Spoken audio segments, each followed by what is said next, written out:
ਸਿੱਖੀ ਦੀ ਤਾਂ ਮੁੱਢ ਤੋਂ ਰੀਤ ਏ ਚੱਲਦੀ ਆਈ ਏ, ਲੱਖਾਂ ਦੁੱਖ ਤੇ ਕਸ਼ਟ ਕੌਮ ਏ ਚੱਲਦੀ ਏ, ਲੱਖਾਂ ਦੁੱਖ ਤੇ ਕਸ਼ਟ ਕੌਮ ਏ ਚੱਲਦੀ ਆਈ ਏ।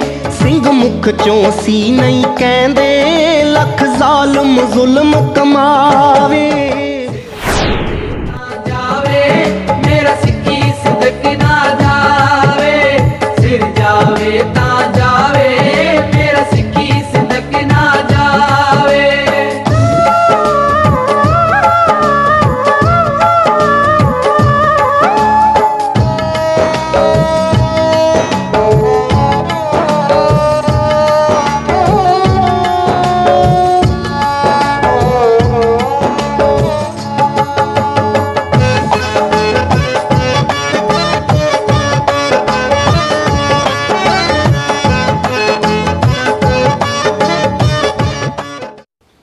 ਅੱਜ ਦੀ ਜਿਹੜੀ ਕਾਨਫਰੰਸ ਹੈ ਸਿੱਖ ਫੈਡਰੇਸ਼ਨ ਯੂਕੇ ਵੱਲੋਂ ਆਰਗੇਨਾਈਜ਼ ਕੀਤੀ ਸੀ।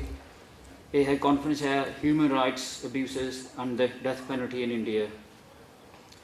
ਅਸੀਂ ਸਾਰੇ MEP ਜਿਹੜੇ ਇੱਥੇ ਹਾਜ਼ਰ ਹੋਏ ਤਾਂ ਅੱਗੇ ਜਿਹਨੀ ਹਲੇ ਆਉਣਾ ਆ ਉਹਨਾਂ ਦਾ ਧੰਨਵਾਦ ਕਰਦੇ ਹਾਂ। ਤਾਂ ਇੱਥੇ ਮੇਨਲੀ ਸਾਰੇ ਮੇਨ ਯੂਰਪੀਅਨ ਕੰਟਰੀਆਂ 'ਚੋਂ ਮੁਲਕਾਂ ਤੋਂ ਇੱਥੇ ਆਪਣੇ ਸਿੱਖ ਕਮਿਊਨਿਟੀ ਦੇ ਮੈਂਬਰ ਆਏ ਹੋ। ਅਸੀਂ ਸਪੈਸ਼ਲ ਧੰਨਵਾਦ ਕਰਦੇ ਹਾਂ ਆਪਣੇ ਬਿਲ ਨਿਊਟਨ ਡਨ, ਇਹ ਈਸਟ ਮਿਡਲੈਂਡ ਦਾ MEP ਆ, ਤਾਂ ਇਹਦੇ ਆਫਿਸ ਦਾ ਜਿਹਨੇ ਪ੍ਰੋਗਰਾਮ ਸਾਰਾ ਅਰੇਂਜ ਕੀਤਾ ਆ। ਤਾਂ ਜਿਹੜੀ ਅੱਜ ਦੀ ਕਾਨਫਰੰਸ ਆ ਇਹ 4 ਹਿੱਸਿਆਂ 'ਚ ਹੋਣੀ ਆ। ਤਾਂ 4 ਹਿੱਸਿਆਂ ਦੇ ਤਕਰੀਬਨ 30 ਮਿੰਟ ਲੱਗਣੇ ਆ, ਵਿੱਚ ਵੀਡੀਓ ਫਿਲਮ ਵੀ ਦਿਖਾਈ ਜਾਊਗੀ, ਤਾਂ ਕੁਐਸਚਨ ਐਂਡ ਆਨਸਰ ਵੀ ਦਾ ਹਿੱਸਾ ਵੀ ਹੋਊਗਾ। ਜਿਹੜੇ 4 ਹਿੱਸੇ ਆ ਪ੍ਰੋਗਰਾਮ ਦੇ ਅੱਜ, ਇਹ ਹੈਗਾ ਪਹਿਲਾ ਹਿੱਸਾ ਜੋ ਜੂਨ 1984 ਨਾਲ ਨਵੰਬਰ ਦੇ ਜੈਨੋਸਾਈਡ ਹੋਇਆ ਸੀਗਾ, ਸਿੱਖਾਂ ਦਾ ਕਤਲੇਆਮ। ਤਾਂ ਦੂਜਾ ਸੈਸ਼ਨ ਹੈ ਜਿਹੜਾ ਡੈਥ ਪੈਨਲਟੀ ਇੰਡੀਆ ਵਿੱਚ, ਖਾਸ ਕਰਕੇ ਜਿਹੜਾ ਪ੍ਰੋਫੈਸਰ ਦਵਿੰਦਰਪਾਲ ਸਿੰਘ ਭੁੱਲਰ ਬਾਰੇ, ਤਾਂ ਬਲਵੰਤ ਸਿੰਘ ਰਾਜੋਆਣਾ। ਤੀਜਾ ਸੈਸ਼ਨ ਹੈ ਜਿਹੜੇ ਹਿਊਮਨ ਰਾਈਟਸ ਅਬਿਊਸਿਸ ਹਲੇ ਵੀ ਹੁੰਦੇ ਆ ਇੰਡੀਆ ਵਿੱਚ ਸਿੱਖਾਂ ਉੱਤੇ। ਤਾਂ ਜਿਹੜਾ ਇੰਡੀਆ ਦੀ ਸੋ ਕੋਲ ਡੈਮੋਕ੍ਰੇਸੀ ਆ, ਜਿਹੜੇ ਉੱਥੇ ਦੇ ਪੋਲੀਟੀਸ਼ੀਅਨ ਆ ਜਿਨ੍ਹਾਂ ਨੂੰ ਅਕਿਊਜ਼ ਵੀ ਕੀਤਾ, ਜਿਹਨੇ ਸਿੱਖਾਂ ਦੇ ਕਤਲੇਆਮ ਕੀਤਾ, ਪਰ ਹਲੇ ਵੀ ਉਹ ਜਿੱਦਾਂ ਗਵਰਨਮੈਂਟ ਪੋਜੀਸ਼ਨ ਵਿੱਚ ਹੈਗੇ ਆ। ਤਾਂ ਜਿਹੜਾ ਚੌਥਾ ਸੈਸ਼ਨ ਆ ਉਹ ਜਸਟਿਸ ਬਾਰੇ ਆ, ਤਾਂ ਆਪਣੇ ਜਿਹੜੇ ਅਸੀਂ ਹੱਕ ਮੰਗਦੇ ਹਾਂ ਸੈਲਫ ਡਿਟਰਮੀਨੇਸ਼ਨ ਦਾ। ਤਾਂ ਇਹਦੇ ਵਿੱਚ ਦੂਜਾ ਹਿੱਸਾ ਦਾ ਜਿਹੜੀ ਆਈਡੈਂਟੀਟੀ ਡਿਸਕ੍ਰਿਮੀਨੇਸ਼ਨ ਹੁੰਦੀ ਸਾਡੇ ਨਾਲ ਮੇਨਲੀ ਖਾਸ ਕਰਕੇ ਯੂਰਪ ਵਿੱਚ। ਉਹ ਤੋਂ ਬਾਅਦ ਇਹਦਾ ਕੰਕਲੂਜਨ ਹੋਊਗਾ। ਤਾਂ ਥੋੜ੍ਹੇ 5 ਰੈਜ਼ੋਲੂਸ਼ਨ ਆ ਜਿਹੜੇ ਸੰਗਤ ਵਿੱਚ ਇੱਥੇ ਹਾਜ਼ਰ ਕੀਤੇ ਗਏ ਹਨ ਕਰੋਗੇ।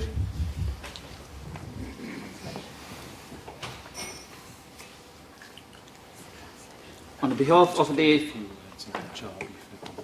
Sikh Federation, I would like to welcome all the MEPs and members of the Sikh community from the European countries who are present today. I would like to give a special thanks to Bill Newton Dunn, who is the East Midlands MEP, and his office, who have escorted this event in a big way, and to Niall and Claudia, who have planned all the logistics, done all the planning on the logistics.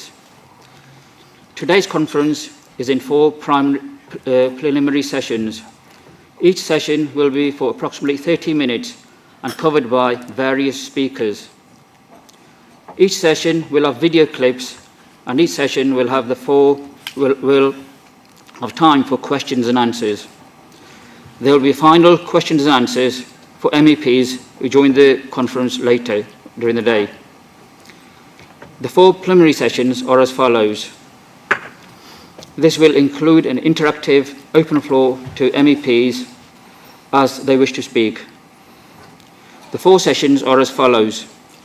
The June 1984 Sikh genocide and mass human rights abuses in the Punjab by the Indian authorities. November 1984 massacre of innocent Sikhs. Session 2, the death penalty in India and how it concerns Professor Davinder Pal Singh Pollard and Balwant Singh Rajwana. Session 3 is the ongoing human rights abuses of the Sikhs in India. The true face of Indian democracy, Indian politicians facing criminal charges and failures in India's judicial system. Session 4 is justice delayed is justice denied. Self-determination for the Sikhs.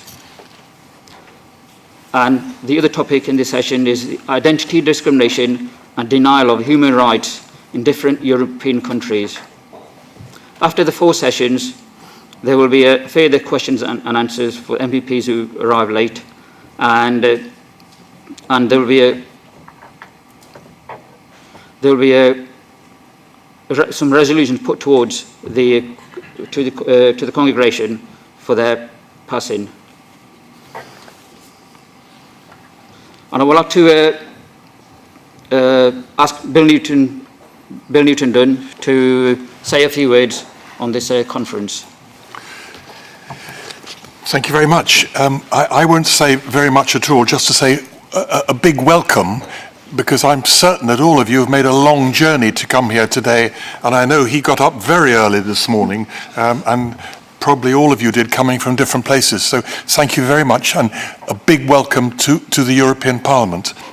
Secondly, MEPs, like everybody else in life, are busy people running in, running out, doing many other things all day long. So they will come and they will go, and in some cases they have assistants sitting here coming to find out what's going on. So it's not an expression of rudeness or impoliteness in any way that they're not here all the time. They just have other things to do, other constituents and meetings and votes and so on. But what I suggest we do is, when they appear, we'll introduce them, and just so everybody knows who's there, and make them aware. And right in the front here, why don't we start with my suggestion? I would say an MEP has arrived, so why don't we hear who you are, introduce yourselves, and say to everybody, and then we'll continue. Who'd like to go first? Yeah. Tell us who you are, stand up so everybody can see you, and just say a few words, and then we'll continue. And then you can come here if you want. Yeah, we'll come up here if you prefer. Yes. Whatever you like. Yeah.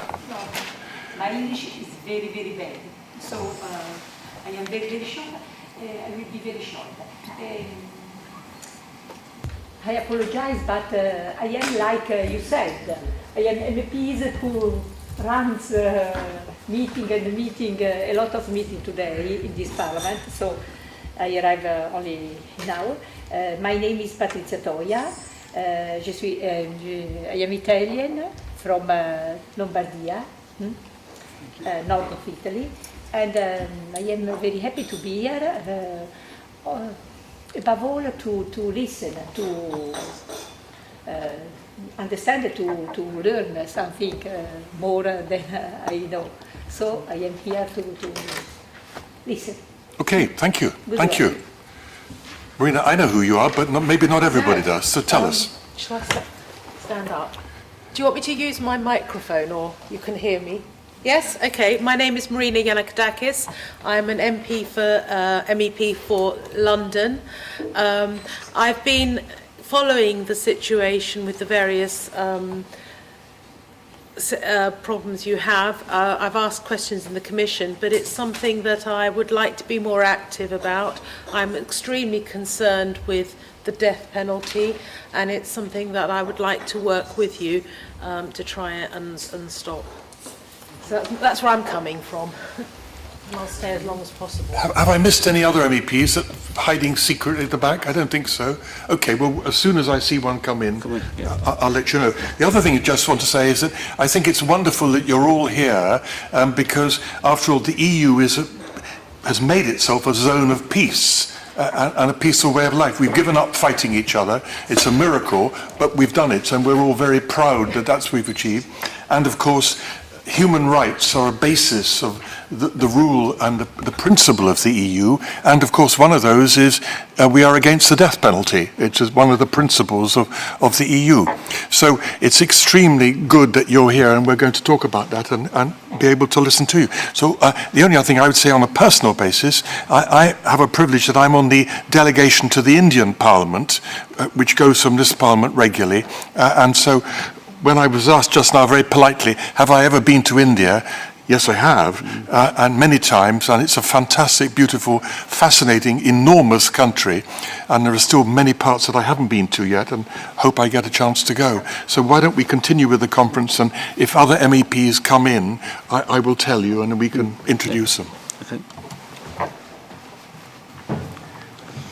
For session 1, the speaker is Jaspal Singh from Halifax. He's sitting to my left-hand side. And he will speak on the June 1984 Sikh genocide and mass human rights abuses in Punjab by the Indian authorities. Jaspal Singh. Okay. Just going to do a video first. In the 1984 attack. In the 1984 attack on the Golden Temple, the Indian government claimed that 493 Sikhs were killed. Eyewitnesses confirmed At least 8,000. 8,000 fatalities 22 children between the ages of 2 and 16 were among those apprehended by the army. and according to the government's white paper. Their names were added to the country's most wanted list. Since 1984, over 300,000 Sikhs have disappeared or been killed in fake police encounters. that's an average of 36 wiped out every single day. For 27 years. In the anti-Sikh pogroms of Delhi, 1984, Sikh girls as young as 8 were gang raped in broad daylight. and the named perpetrators, some of whom are congressmen, are still walking the streets today.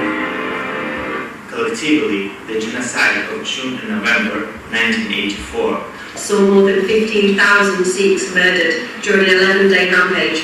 Most of the victims were children. children. Religious freedom and justice still evades the Sikh. 10 separate commissions have tried and failed to deliver justice to the Sikh widows of 1984. In April 2011, the US Commission on International Religious Freedom placed India on its watch list. Only now is the world recognising India is killing the Sikhs. Yet still, India claims to be The world's largest democracy. It's time. It's time. It's time. Let the truth be heard. Let the truth be heard. Let the truth be heard. Stop. Stop, stop. Stop. Stop. Stop the silence.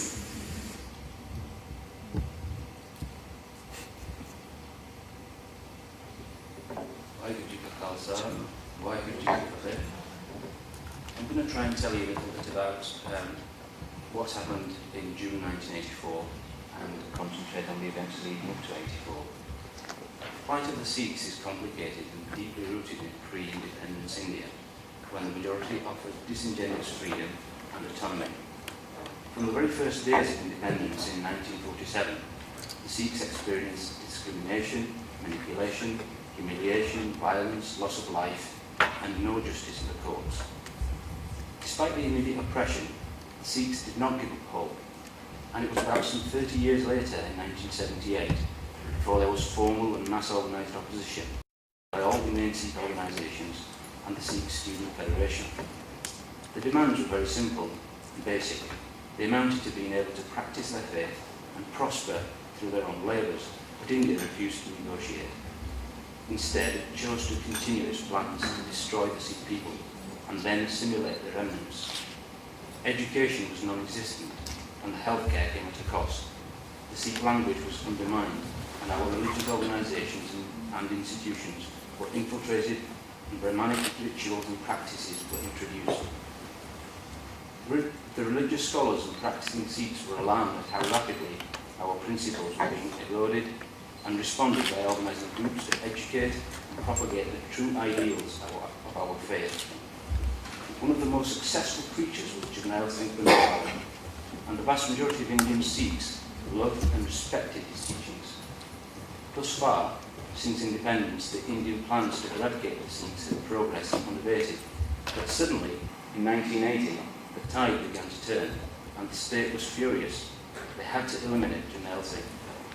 From this point on, India and all its institutions turned its full attention to Jarnail Singh, and the so-called free press gave full support to vilify and destroy this steadfast preacher. This is how he came to take refuge at the Golden Temple. In June 1984, a massive force of some 150,000 troops, along with tanks and military aircraft, flooded the Sikh homeland. Without exception, all press reporters and cameramen were forced to leave, creating a total media blackout.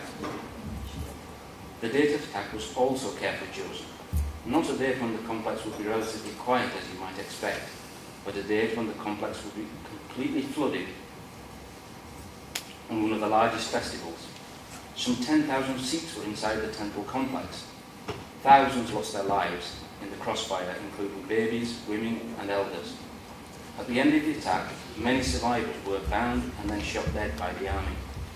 The Gol Takht building, which represents the sovereign seat of authority, had been completely destroyed, and the Sikh reference library was set alight to destroy many original manuscripts and scriptures.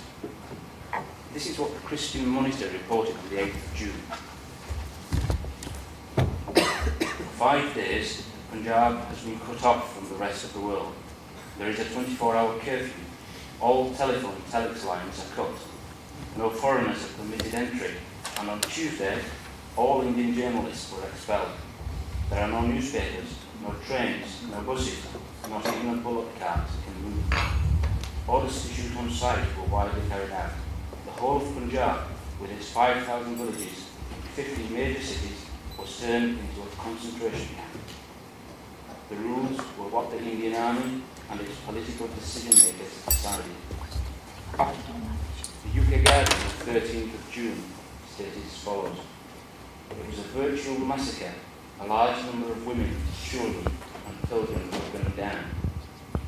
The anthropologist Joyce Pettigrew wrote as follows: "The army went into the Darbar side of the Golden Temple, not to eliminate a political figure or a political movement, but to suppress the culture of people, to attack their heart, to strike a blow at their spirit and self-confidence." June and November 84 resulted in thousands of Sikhs losing their lives in the most horrific circumstances imaginable, butchered to death with machetes, axes, or state-issue steel rods. That is, if they had not been doused in state-issue petrol and set alight with a tire forced around their bodies to prevent any excessive flare. All this happened under the watchful eye of the police and state supervision from serving ministers. The massacre of male Sikhs between 12 and 45 was utterly complete, and the survivors suffered appalling violence, gang rape and torture. These acts of genocide and mass murder had been sanctioned at the highest level, and as a consequence, the establishment continues to manipulate the police and the judicial system in order to silence the victims. Over the last 3 decades, complainants have been imprisoned, tortured, or simply disappeared, not just on the odd occasion, but as a rule. Now, if we pause there for a minute and just think about what that really means. Anybody who had lost their loved ones or family members, who then went to report this to the police or any of the authorities, found themselves bound up, tortured as a bare minimum, or even disappeared. At the same time, the perpetrators then have the audacity to ask why the witnesses are not coming forward. I refer to a recent Tyler interview on the Day and Night News in India. Despite India's powerful propaganda and its genocidal attempts to silence the victims, many human rights organisations, including Amnesty International, Human Rights Watch and Human Rights Law Network, have condemned India in the strongest possible terms. But this has only led to more sophisticated and covert techniques, and the suffering has continued, albeit in even more silence than before. Nevertheless, awareness among the diaspora Sikhs is on the rise, especially among the educated professional Sikhs in the USA, Canada and the UK, and there is a growing determination to raise awareness and stop India's genocidal activities against its minorities. Thank you. Shall I introduce the I'm just going to interrupt for a moment because we've got two more MEPs who've arrived, and if you'd be very kind, I know who you are, but maybe not everybody here does. Would you each like to identify who you are and tell us whatever you'd like to say, and then we'll continue. David, do you want to go first? Well, I'll be very brief. My name is David Martin. I'm a member of the European Parliament from Scotland. I sit on the Trade Committee and the Human Rights Subcommittee, and it's in the latter capacity. I'm very interested to hear what you have to say today, and you're most welcome to the European Parliament. I look forward to the discussion. Unfortunately, as with so many MEPs, I can't stay for very long, but I did want to show my support by being here at least for a brief time. Good afternoon. My name is Michael Cashman. I'm a member of the European Parliament for the Labour Party in the West Midlands. My committees are development, what we call LIBE, which is Justice, Home Affairs, and the Petitions Committee, and I major in the Parliament really on the defence of human rights, minorities, as well as, interestingly, openness and transparency. Thank you, Bill.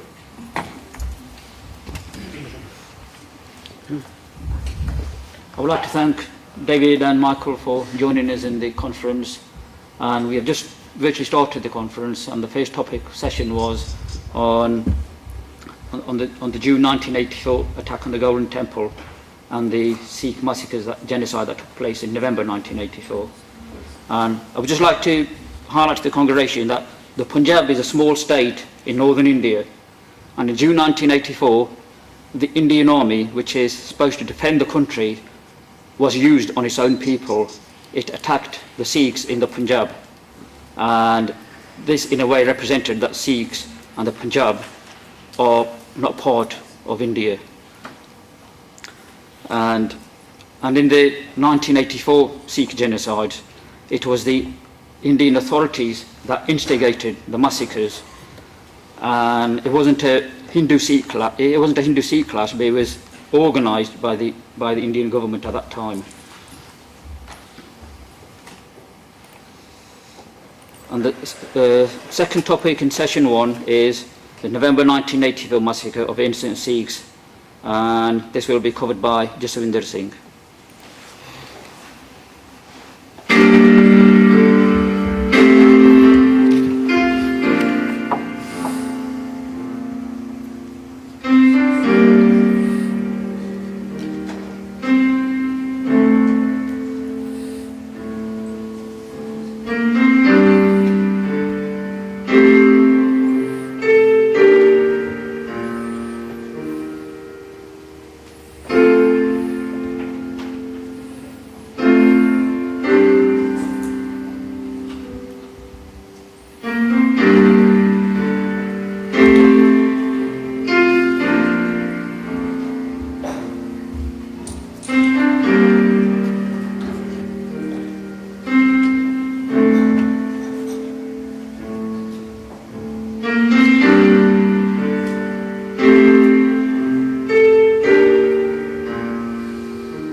So we're now going to talk about the atrocities and the genocide of November 1984.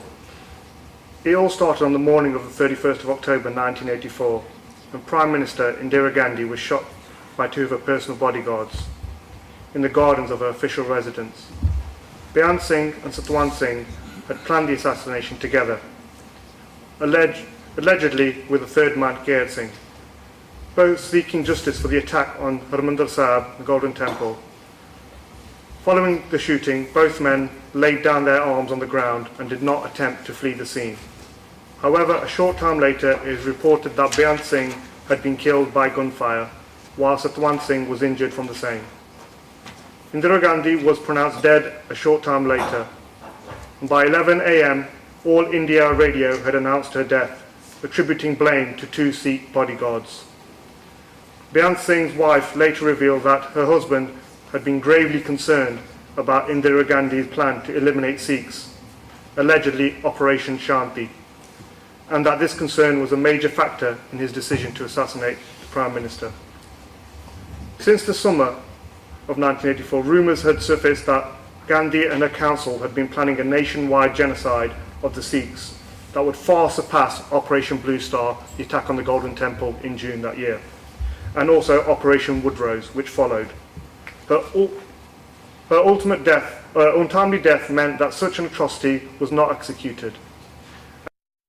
But it does explain how mass murder and rampant destruction in Delhi was committed so thoroughly in such a short space of time. As soon as Rajiv Gandhi stepped outside the All India Institute of Medical Science, where Prime Minister had been pronounced dead, shouts of "Khoon ka badla khoon," blood for blood, rang out on the streets. This was encouraged by the likes of Congress politicians H.K.L. Bhagat and others. By early evening, an anti-Sikh commotion was unequivocal as Indian President Gyani Zail Singh's motorcade was also attacked outside the hospital. Rajiv Gandhi was sworn in as Prime Minister on the same day his mother had been assassinated, and so the nepotism of the ruling class families continued. Along with his cousin, cabinet colleague Arun Nehru, Rajiv Gandhi unleashed the Congress Party workers who were fully versed and well prepared as to their role in the coming slaughter. Buses were used to transport people to and from places around Delhi, so that numbers on the ground would swell rapidly. Congress Party workers and activists made their way around the city, targeting Sikh homes and businesses and gurdwara, holy temples. They were led by their own MPs of each of those areas, most notably Sajjan Kumar, Dharamdas Shastri, Jagdish Titler, H.K.L. Bhagat, and many other Congress Party youth wing leaders, such as Barma Yadav. The genocide was both orchestrated and enacted like a military operation. Mobs were supplied with iron rods that were all cut to the same size in their hundreds, crowbars, lathis, containers of kerosene, and inflammable powder and firearms. Police visited Sikh houses before these attacks started, those who identified as having gun licenses, and all of their arms were taken and withdrawn from them, so they were unable to defend themselves. They took direction from Congress Party politicians and local civic leaders who distributed voter lists which identified Sikh households and businesses, and escorted buses to Sikh-owned businesses throughout the city. Invariably, the police force kept their distance from affected areas and stood by, idly watching as the scenes unfolded, or actively participated alongside the mobs where Sikhs would actually protect their property. Sikhs were arrested. All the while, the broadcast media did nothing to quell the atrocities. Moreover, the Indian state-owned stations such as Doordarshan incited more horror, replaying the government propaganda and crowds shouting anti-Sikh slogans demanding bloodshed. From the Wednesday afternoon, just hours after the assassination of Indira Gandhi, armed mobs had taken control of the streets and showed no signs of relenting days later. Wherever they found a Sikh men, they shaved their hair, scalped and beaten them to death, or faced the garland treatment, which was a tie around their neck and was set alight so the victim would roast alive. Women were beaten, dishonoured and raped. Children suffered the same treatment. Gurdwara were robbed and set alight. In some areas, this is preceded by mobs desecrating and urinating on the Sri Guru Granth Sahib, Sikhs' holy scriptures. Educational institutes with Sikh names were looted and vandalised. Entire communities resembled battlefields and then ghost towns, including the most infamous block 32 in Trilokpuri, where some 4,000 Sikhs were murdered. The army was finally deployed on Friday the 2nd of November, but then even when they went into the Delhi in stages, visiting a single area before moving to another, almost always reaching places that had been long since razed. Some officers went on to lodge official complaints that they were being hindered by the Delhi police forces, as well as lacking vital information in order for them to complete their roles. As a result, the mobs continued to commit crimes of genocide for the next 3 days at least. Organised attacks on Sikhs using the same tactics were replicated simultaneously across various Sikh states, Indian states, of Haryana, Himachal Pradesh, Rajasthan, Uttar Pradesh, Madhya Pradesh, Maharashtra and Tamil Nadu. Congress leaders who orchestrated these events were rewarded and gained promotions off the back of the slaughter. There have been 10 independent government commissions into the atrocities of Delhi 1984. That's 10 in the last 29 years. None of the 10 have delivered justice for any of the Sikh families. In many of those commissions, existing ministers, previously serving ministers have been incited and called as guilty within those commissions. None of them have been charged or stood trial for any of those crimes.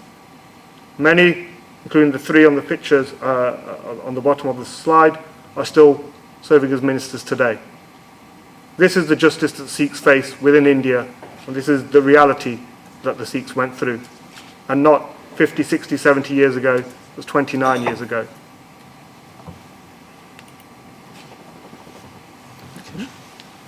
Okay, thank you, Jaswinder Singh.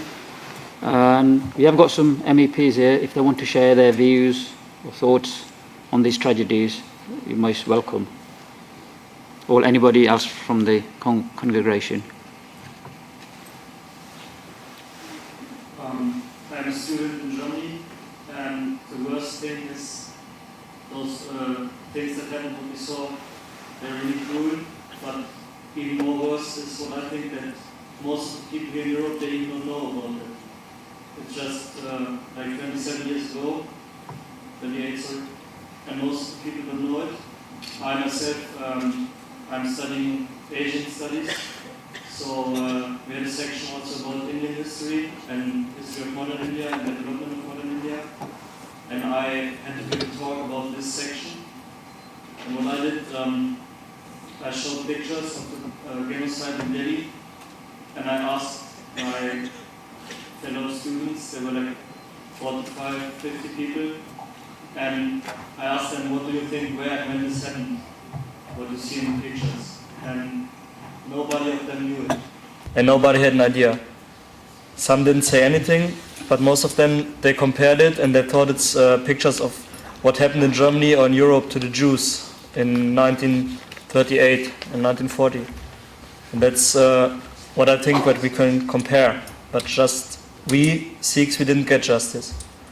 And so I think a very important task we have to face is that we inform the people about what happened. And here in the Western, when I talk about this, like everybody knows that Indira Gandhi was killed by Sikhs, but nearly nobody knows what happened before and after that. So we need to inform the people. That's what I think. What percentage of the population in India are Sikhs? And why did it happen? Is it just in the name of religion? Is there economic? Because I just can't understand how people could kill in the name of religion. Is there something behind it? Like, you know, during the Jewish thing, they blamed the Jews for the economic crisis during the wars. Was there something else? Yeah, There- okay. what I was think the real reason? Jaswinder Singh will... So Sikhs represent just under 2% of India's population. So a very small minority, and are very focused in the north, in Punjab, the northern state of India. If you look at some of the reasons why this happened, as Jaspal Singh said earlier, it started very early on. But you can actually guide it all the way back to partition in 1947, when India, under British rule, was split. Historically, it was Sikhs had their own sovereignty and independence in the Punjab. Once it was taken over and annexed by the British, and partition was being discussed in the late 40s, then the Sikhs requested a state of their own, but came part under promises given by Nehru Gandhi and Mahatma Gandhi that Sikhs were an integral part of India and would be given special protection and special rights within the constitution, and there was no reason for them not to have their own land and religious freedom in the north. Those promises were soon negated very soon after. So that's when the trouble started, that they weren't seen as Sikhs. We were classed as Hindus in the Indian constitution. The language wasn't recognised. So Punjabi is the official language of the Sikhs. It was never recognised as an official language. And various sort of constraints were put on the community, both religiously and politically and from social aspects as well. That led to a number of struggles and attempts to civil rights movement, if you like, for the Sikhs to have their religious freedom and to practice their faith within their country. But all of those failed, those attempts for civil liberties failed, and culminated into a people uprising in the early 80s, which around 1984, the government then took action to stop and quash these civil liberty uprisings, and that's where the attack of June 1984 was an attempt to really stop the Sikh community in its tracks and strike a blow so hard at the community that they would never be able to get back up. That followed by the propaganda that was going through India. It was never a religious issue. It was a social political issue around freedom of religion, freedom of water rights, education within the Punjab. Those issues were then masked, and issues such as Sikhs hate Hindus, Sikhs are terrorists, Sikhs are anti-India, those types of issues came out. Could I just add, going back to your earlier question, Sikhs clearly are less than 2% now of the population of India. If you take countries like Canada now, it's actually greater than 2%. And even in the UK, you've probably got something like around 1% of the population of Sikhs. So the diaspora, particularly in the UK, Canada and America, where again there are probably about 500,000 Sikhs, they seem to be the voice of the Sikhs. It's not necessarily Manmohan Singh, the Indian Prime Minister. And the other aspect to the history is Punjab has always been the breadbasket in terms of feeding the rest of India, something like 70–80%. The proportion of Sikhs that were sent to the gallows at independence was huge. It was a phenomenal number. It was nowhere near 2%, it was more like 90%. Given the percentage of population, so there's a huge contribution to the freedom struggle. And also, I guess there has always been that sense of Sikhs have done very well in the armed forces, etc., when the British were there, because they very much promoted Sikh police officers, Sikhs in the army. And so there has been positive discrimination against Sikhs as well over a number of years. And that probably just gives you a flavour of the challenge that Sikhs face within India itself. Yeah, you mentioned that you thought it wasn't a very clever question. Actually, I think it's a very clever question. It needs very careful thought. I think if we go back to what Sikhs actually stand for, it's often quoted as three fundamental tenets of Sikhism are to remember God, to work hard, and then to share the labours of your hard work, effectively serve the community. Now, it makes that question very important, because if that's what Sikhs stand for, if they're just there to remember God, work hard and serve, then why should they be attacked? And I think the answer lies in the fundamental principle of Sikhism. We're Sikhs. We're seeking. What are we seeking? What are we looking for? We're looking for the truth. That's what we seek. We seek the truth. Gurdwani talks about Aad Sach, Jugad Sach, Hai Bhi Sach, Nanak Hosi Bhi Sach. There's 4 Sachin. Sach means truth. So, if we're striving for the truth, we're looking for the truth, we're standing up for the truth, we're looking for justice. Now, if we're looking for justice, we want to deliver justice, we will fight for justice, we will fight for the truth. That makes the state very nervous, because they don't stand for the truth. There's corruption, there's widespread corruption in India, and therefore Sikhism and Sikhs' way of life sheds a very, very bright light on those activities. And that's why we find ourselves under attack.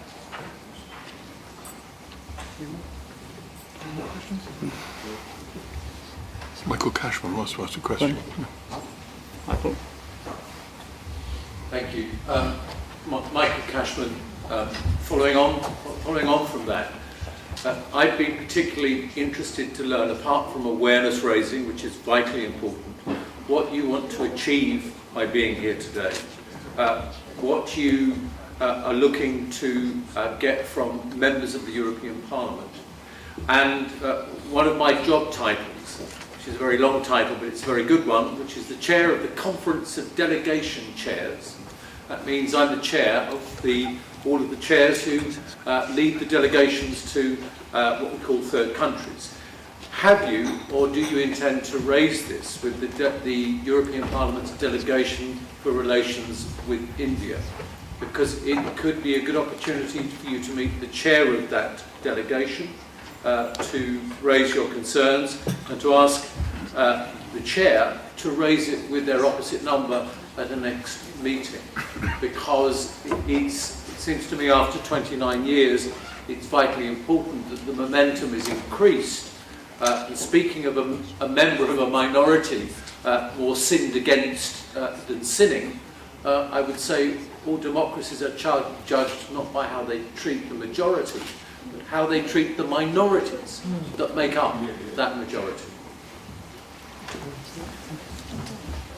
Mike, thank you for the suggestion. I think it's fair to say we're relatively new to probably coming to the European Parliament, in the sense of we've been coming here for a number of years. It was only back in January that we were actually allowed in because of our identity, in terms of we weren't allowed to come in with our curb hands. But thanks to particularly UK MEPs from the West Midlands, I think Glynis, we've managed to set a precedent now of being able to do that.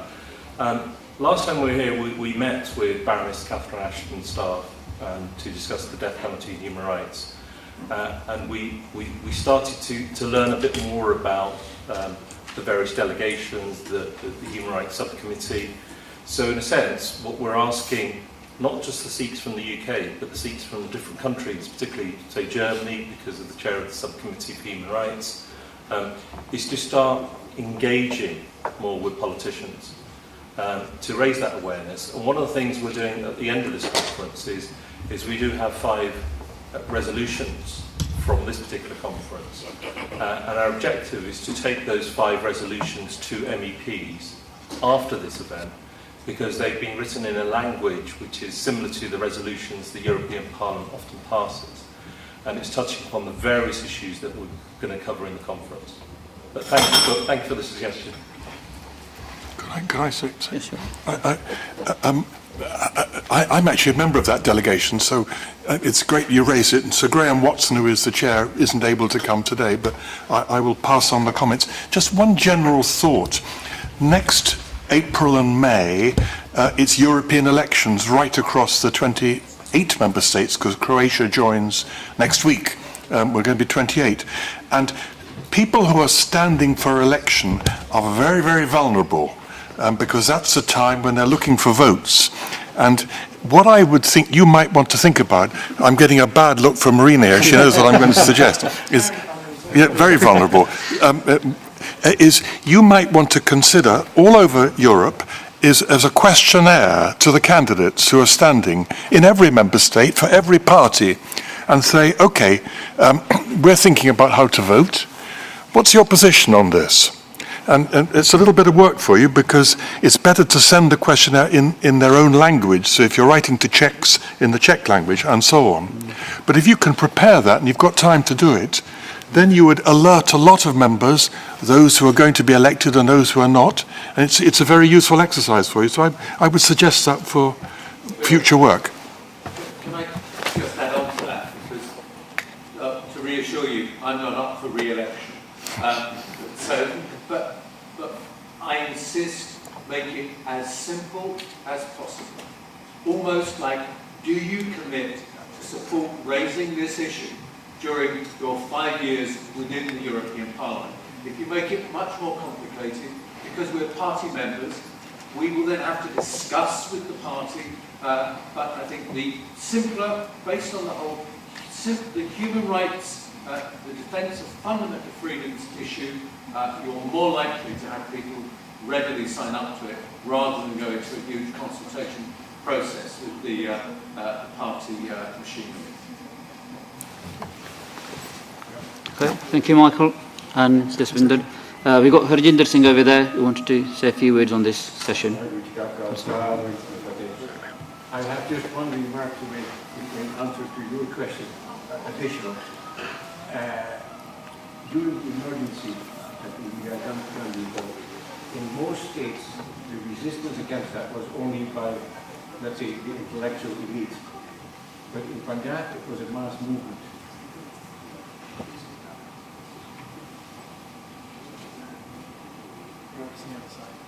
On your right hand side. Oh, this one here? Yeah. Ah, right. Okay. Sorry, I had to look for the right button. There were too many to choose from. So what I was saying is, in most states, the resistance against this emergency that Indira Gandhi called was led by the intellectuals, and it was mostly restricted to the intellectuals. Only in Punjab there was a mass movement where the common man was involved with it. And I think this was part of the reason of the sort of dislike, if you want, of the Congress party as a whole, and Indira Gandhi in particular, against the Sikhs in Punjab.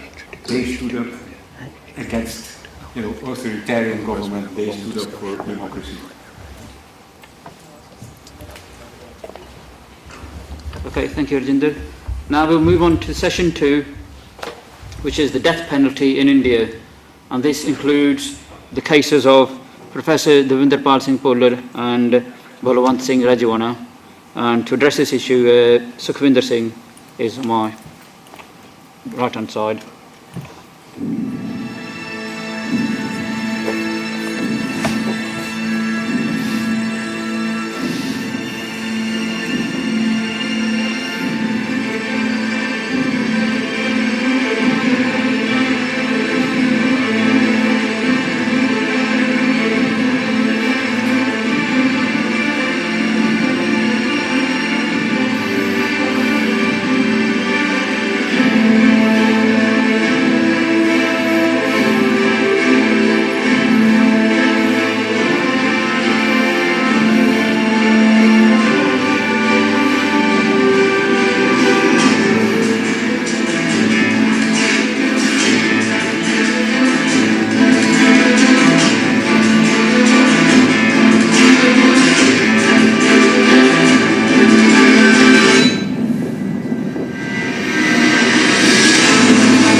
suppose one of the advantages of speaking second is that you can actually gauge the sound system itself. So I was having problems trying to hear from people on the podium before.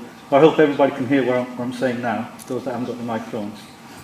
I'm not going to actually repeat a lot of the case itself because we've seen the documents there. I want to focus the few minutes I have on actually the case itself. And what I want to try and highlight is what are the inconsistencies within this case. And actually, having listened to the inconsistencies, it proves that if a person is executed, and these inconsistencies actually come after they've been executed, there is no purpose. And hence one of the reasons why I feel that a death penalty should not exist. Now, in terms of Professor Buller's case, it's alleged that he disclosed his involvement in an incident of attempted assassination of a Congress Party leader. But the reality is that Mr. Buller wrote to the court at the first opportunity of release from Punjab police custody to judicial custody, claiming that the confession was involuntary and obtained under torture and fear of death. So first inconsistency straight away, the fact that he was actually forced to sign a confession, which as soon as he was released from police custody, he denied completely. Now the other interesting factor in this is that the investigating officer who's actually alleged to have obtained Buller's statement denied in court that the said statement was not the one he had actually taken from the accused. So you get a denial from the officer who was actually allegedly have taken the confession. The officer actually went as far as saying that even his signature on the said statement had been forged. And the reality is that we have a confession, which Mr. Buller denies, and actually the officer who was supposed to have taken the confession and whose signature is actually on the confession actually denies they actually signed the confession itself. So the first inconsistency we have straight away is the alleged confession on which the whole case rests. Secondly, witnesses. The case against Professor Buller is based on information that's highly dubious. No corroborative evidence has been offered by the prosecution. The reality is that none of the 133 witnesses that were produced by the prosecution actually identified Mr. Buller. Many witnesses claimed he was not the man they had seen. One prosecution witness, a rickshaw worker in Delhi, actually informed the court that he had no knowledge of the case, but he was forced and threatened to provide a false statement by the police. So when you look at cases, the prosecutor or the judge actually looks at the evidence and the witness statements that are there. Now this case, what I've just highlighted, proves that despite the fact 133 witnesses were produced by the prosecution, actually not one of them identified Mr. Buller. The third ironic thing is the actual court proceedings. Professor Buller was actually convicted by a designated court, which then passed the death sentence on the 25th of the 8th, 2001. Now, designated courts are special courts enacted under TADA, which is a Terrorist Activity and Disruptive Act. This was a special measure that was actually brought in part of Punjab, India, during the times of unrest within Punjab. Now, under TADA, an accused is considered guilty unless proven otherwise. Now, I've yet to see any international court that actually takes that on board, that a person is considered guilty unless proven otherwise. How can an individual who's actually locked up in a prison cell prove that he's innocent?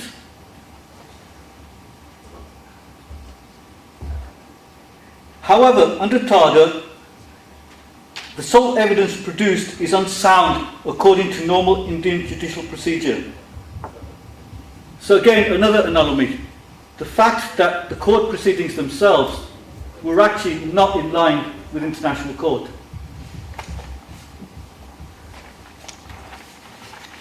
Now the fourth thing was a Supreme Court verdict. Now if you think of virtually every legal system around the world, it's based on proof beyond reasonable doubt and respects procedures to obtain safe evidence. Now the three judges in this case, Professor's case, while the leading judge, Justice M.B. Shah, concentrated on the facts in acquitting him, the other Justice, A. Prasad, chose a political rhetoric to find Devendra Pal Singh Bhullar guilty, resulting in contradictory arguments and judgments. So out of three judges, one of the judges actually, based on the evidence they had in front of him, acquitted Mr. Bhullar of all cases that were registered against him. Actually, Justice Jha went on to say that Devendra Pal Singh Bhullar could not be found guilty of conspiracy, as this would require by definition that he conspired with another. And as others named in the confession statement are acquitted, it's impossible for him to conspire with himself. He further went on to say that he was not convinced by the authenticity of the confession, contrary to procedure. The confession was neither handwritten nor recorded, but typed on a computer on which it was not saved. However, in stark contrast, the other two judges convicted him, arguing extraordinary that proof beyond reasonable doubt should be a guideline, not a fetish. And now, in the case of a split decision, the reality is that the death penalty is never handed down. However, while Mr. Bhullar's case was being considered by the Supreme Court, and this is where we have the political activity getting involved in the judiciary system, and a confusion of the two. In reality, the judiciary system is supposed to be independent of any politics or political activity. But what happened during the time of consideration, Kashmiri militants attacked the Lok Sabha, which is the Indian Parliament, on 13 December 2001. Now, many observers believe that the heightened rhetoric about the threat of terrorism in India and the hardening of government views and policies may have actually influenced the judge's decision. Irrespective, Mr. Bhullar has been sentenced to death by execution. Now, for over 10 years, the professor has been held in solitary confinement, spending 22 hours in a 9x7 cell, and he now wakes up thinking this will be his last day. The reality is that this is torture in terms of mental torture. An individual who has been in prison for over decades, every day thinking that he's going to be executed. Just imagine the mental pressure on that individual. And the reality is that he has now been declared mentally unstable. Now, the ironic thing is that the government's decision in terms of, or any judicial system, is that the reality is that one cannot be executed if they are not mentally stable to be executed. And what the Indian government has done, we've had a number of medical doctors, or a medical team has actually examined Professor Bhullar, and their report has stressed the fact that he is mentally unstable and therefore cannot be executed. But what the government has done is actually now, or the President has referred it back to the Home Ministry to say, I want a second opinion, which is fine, but that's where the politics comes in. The fact that one set of medical examiners have said is not mentally fit to be executed, the government now is looking for ways to find another opinion. Now, the harsh reality is that, and it's ironic, why is he mentally unstable? Because of the threat of being executed any day. So therefore, for him to be fit again, you have to take away the threat of execution. And I think that's where the government finds itself in turmoil. That on one hand they want to execute an individual and say he's mentally stable, but the doctors are saying the only way he can actually become fit again or mentally stable is you take the fear of execution away from him. So I think what I've tried to highlight here is that there's a lot of inconsistencies in this case. And the reality is that it is no longer a judicial process, but a political one. Because the decision now is with the President of India. He's already denied clemency at one stage, but now with this new evidence, maybe they'll consider it again. Now recently, and again I think this is due to the exposure in the media about Buller's case, the fact that the European Parliament has actually taken this issue forward. And I think all this pressure has actually resulted in a number of NGOs, civil liberties, and people that were actually involved in the case and involved in incidents during that time in Punjab, now speaking out in favour of Professor Puller. You know, there's been unprecedented statements from former and current senior judges, former leading police officers, and others in support of Professor Puller that have gone as far as to say they are concerned that he's innocent and deserves to receive compensation from the Indian state for his false imprisonment. Now, this information is coming out now due to the pressure, the political lobbying, the pressure in the media, the international pressure on India. But just imagine if the pressure wasn't there, and when the sentence was given to him, he would have been executed. What use would have this evidence been after a person's been executed? And I think in terms of what can MEPs do, what can the European institutions do, there's a heavy burden on the European institutions, and especially Germany. And I think we've got colleagues here from Germany who've been doing some extensive lobbying and fantastic work in terms of talking to the German government. Because, as EU conventions say, any European country that signed up to the fact that the death penalty should be in existence have all agreed that they would not deport any individual to a country where there's threat of execution. And here we have a case where an individual was actually deported from Germany and actually is waiting to be executed.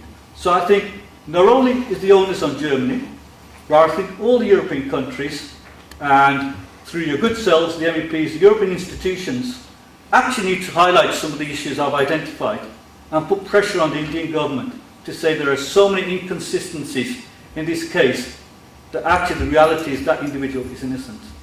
So what I'm trying to illustrate is to try and get away from the personal story, get away from the emotions, but actually look at hard facts. And hopefully, by focusing on those hard facts, we've been able to illustrate the reality that an innocent person can be hanged at any time.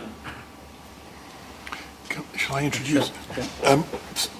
Thank you very much. I just want to interrupt. We've got another MEP here, Edward McMillan-Scott. I don't know if any others have crept in while I wasn't looking.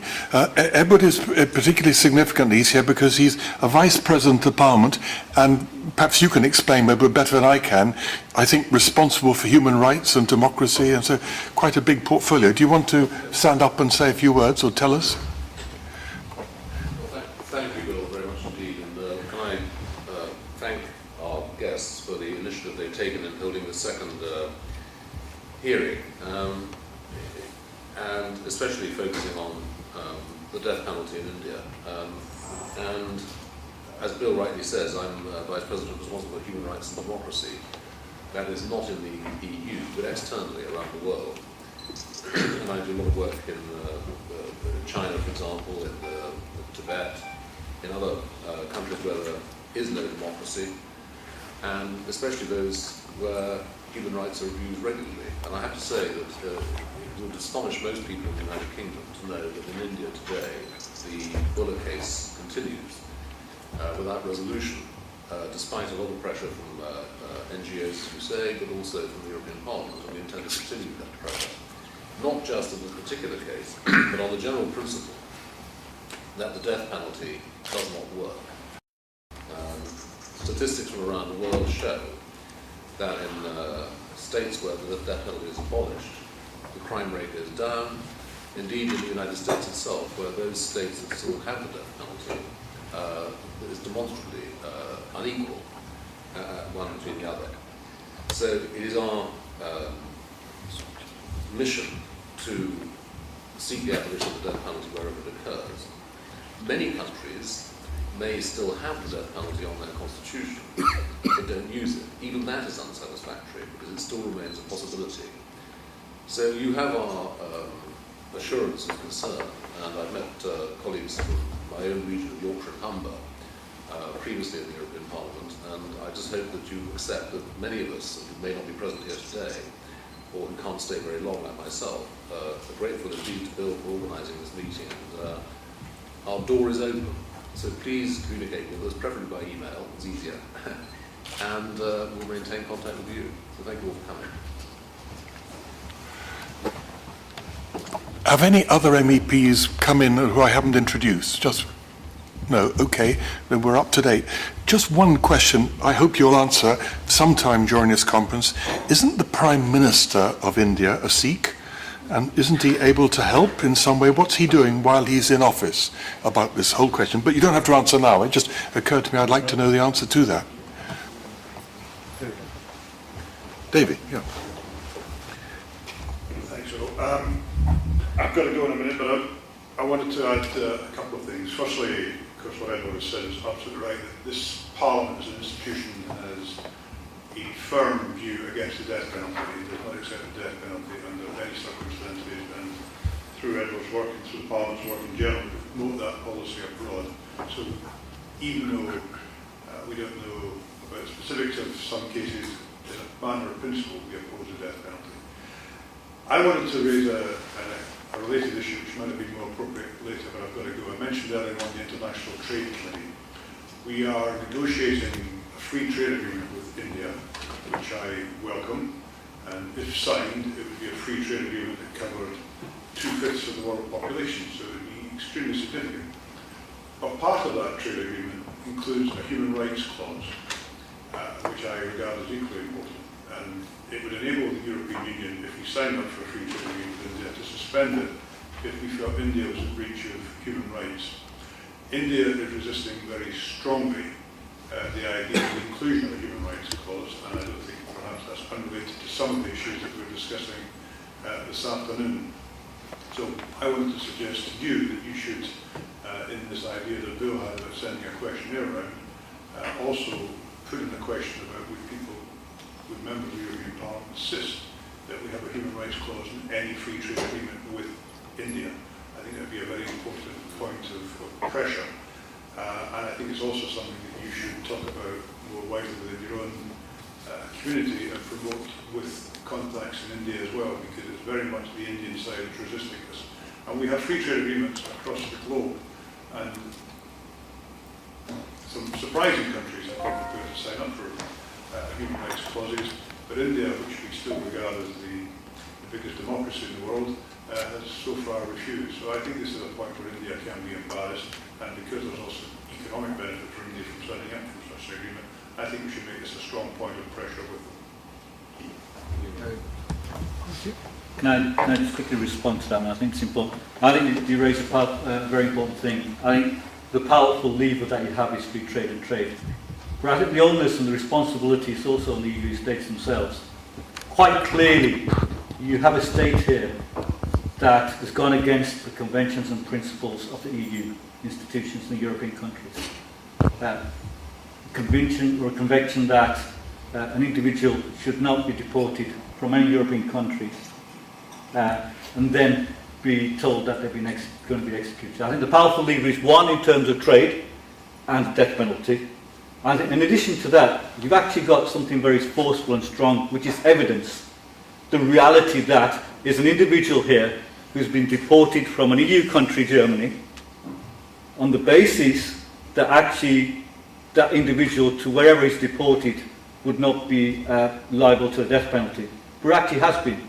So I think, yes, we have in the past tried to lobby not only the European institutions, but also individual parliaments within countries to say it's important that from a morality point of view that human rights are linked into any trade aspect. But I think here the onus also comes on MEPs and the European institutions to actually have a solid case to say to India that, never mind the death penalty as a whole, here's an example of where the death penalty actually doesn't work, because you have an individual, and I'm sure there's many others, but you have an individual where there's so many inconsistencies in their case, and yet you're prepared to still hang that individual. So I think, yes, we will lobby, but hopefully I think MEPs will also take that responsibility as well, to actually highlight that themselves.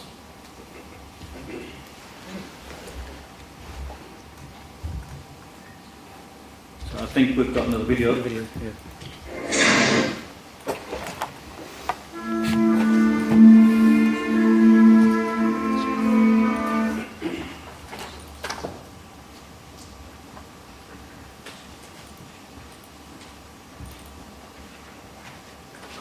Waheguru Ji Ka Khalsa, Waheguru Ji Ki Fateh.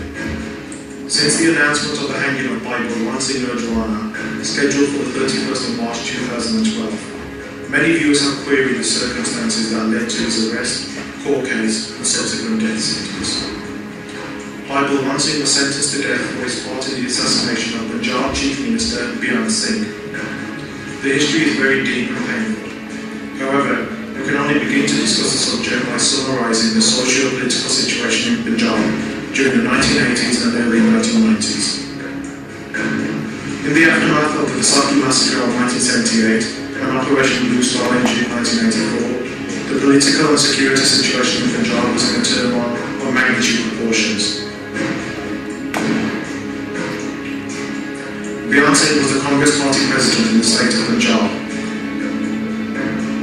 When the government called elections in 1992, all major Sikh groups boycotted them and the voter turnout was very low. Accordingly, the Congress Party won and Bian Singh was selected as Chief Minister. Bian Singh joined forces with notorious Punjab police officers who, along with criminal gangs known as Black Cats, took the carnage in Punjab to new proportions. The state-sanctioned Operation Good Rose was commencing around the Punjab state, leading to daily murders of adherents of the Sikh faith and large-scale disorder. Human rights groups were prevented entry from Punjab, and the world largely sat quiet whilst the killing of innocent Sikh males, females, elderly, youth and children continued unabated. Extrajudicial methods were ruthlessly enforced, and Bian Singh argued such means were necessary to control terrorism. However, at the time of Bian Singh's death, more than 100 cases of police abuse were pending in the state's courts. During the tenure of Chief Minister Bian Singh, human rights groups have reported over 50,000 deaths, largely at the hands of the state-sanctioned police and death squads. The elderly, women, and children were spared. Many mothers still wait for their sons to return home.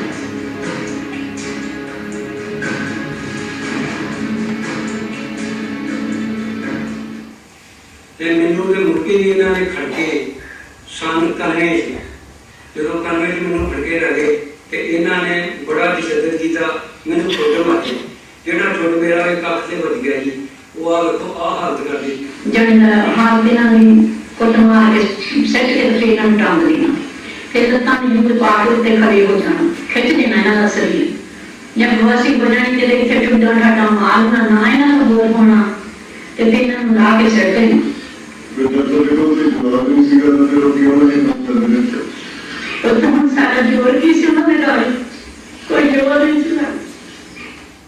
31st of August 1995, Bian Singh walked out of the Punjab and Haryana Civil Secretariat building in Chandigarh when a massive bomb explosion took place.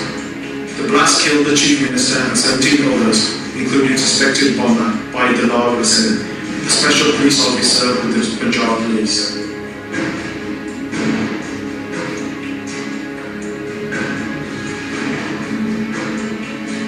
Bible Mansingh Rana was one of several Sikhs named as suspects in the assassination. On the 14th of January 1996, Bible Mansingh was arrested from Rajpura, Punjab. Following his initial detention, the police took him to Ambala Chief Judicial Magistrate Haryana, where he was remanded in police custody. On the 10th of February 1996, Bible Mansingh was presented before the court of the Chief Judicial Magistrate at Burel Jail. The CBI filed the final charge sheet in 1997 and the court proceedings began. Following the death of Bian Singh, there was a marked drop in the killing of Sikhs in Punjab. Bible Mansingh was alleged to have assisted the planning and execution of the assassination of the Chief Minister. He accepted his guilt throughout the trial, stating he had done so as a response to the Chief Minister's policy of the large-scale killing of Sikhs. On the 27th of July 2007, Balwant Singh was held guilty on charges of murder, attempt to murder, abetment to suicide, criminal conspiracy under sections 4, 5 and 6 of the Explosives Act. On the 31st of July 2007, Balwant Singh Rana was awarded capital punishment by the court of Ravi Kumar Sondi, Additional Sessions Judge, Chandigarh.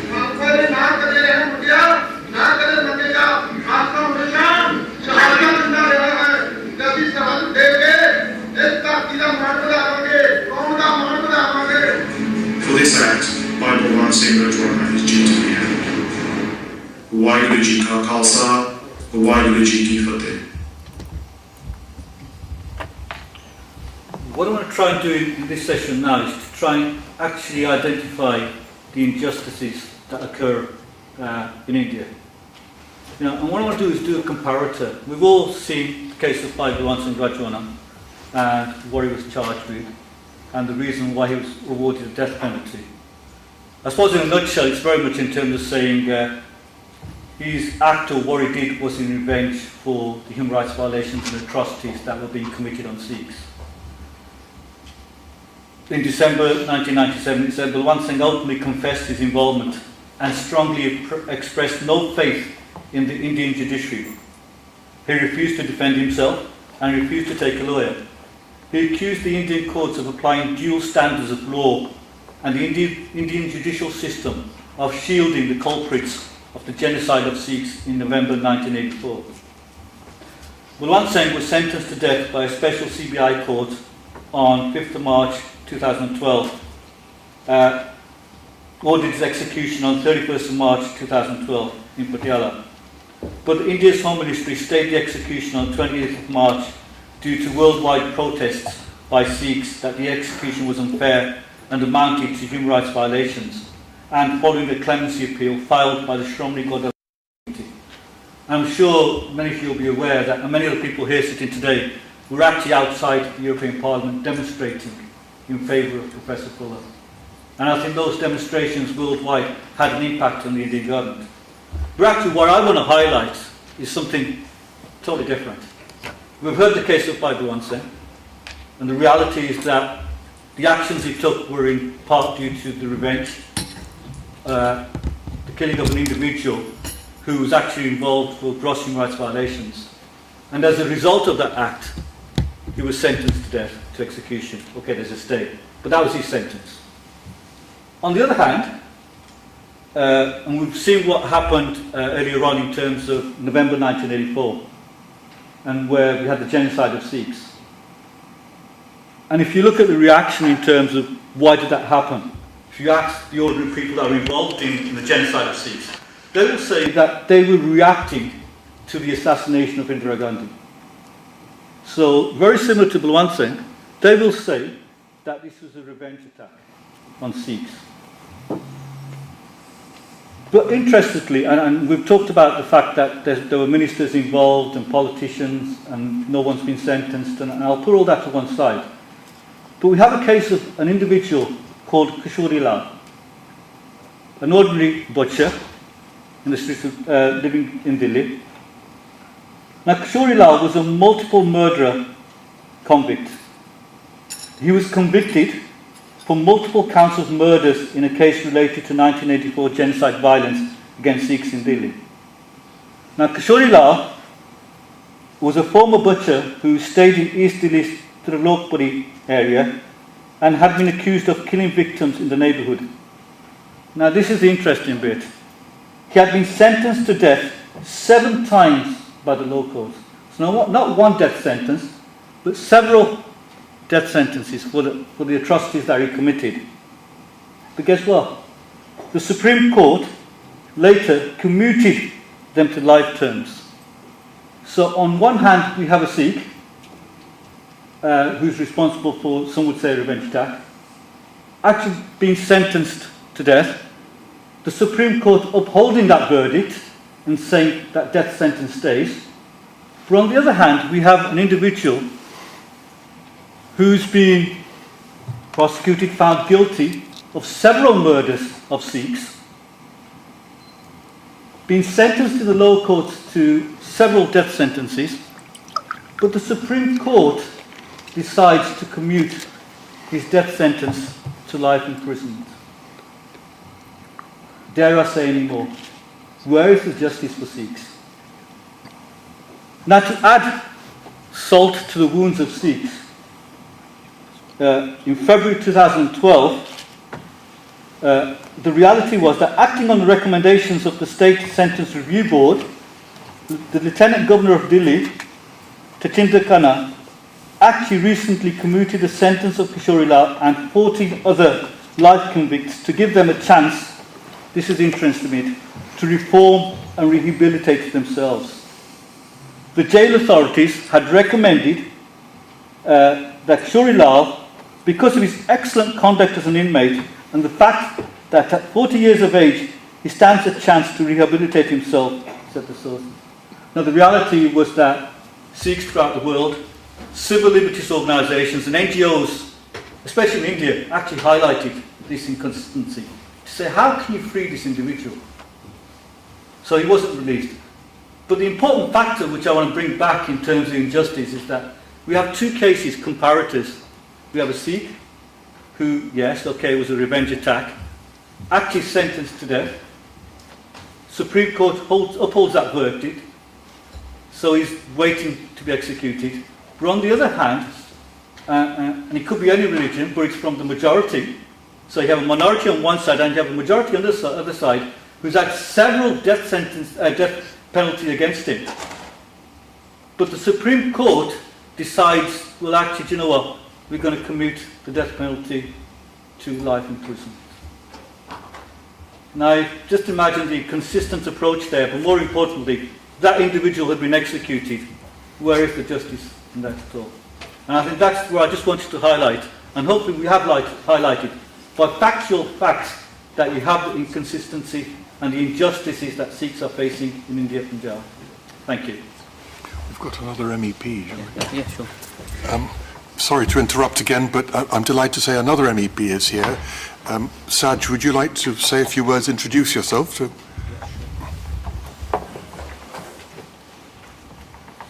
Good afternoon. My name is Sajjad Karim. I'm Member of European Parliament for North West of England. I'm the Conservative Legal Affairs spokesperson. Can I firstly join with Bill? First of all, thank Bill for making the arrangements for today for the National Sikh Federation and counterparts to be present today. And I warmly welcome you all to the European Parliament. I will stay for as much of the length of proceedings as I possibly can and contribute. I have been within this House the rapporteur for the EU-India Free Trade Agreement and carried out negotiations in relation to that for a substantial number of years now. I've been active also on the human rights front, certainly within that free trade agreement and on a wider basis as well. And I will make contributions at a later stage today. Thank you. Thank you so much.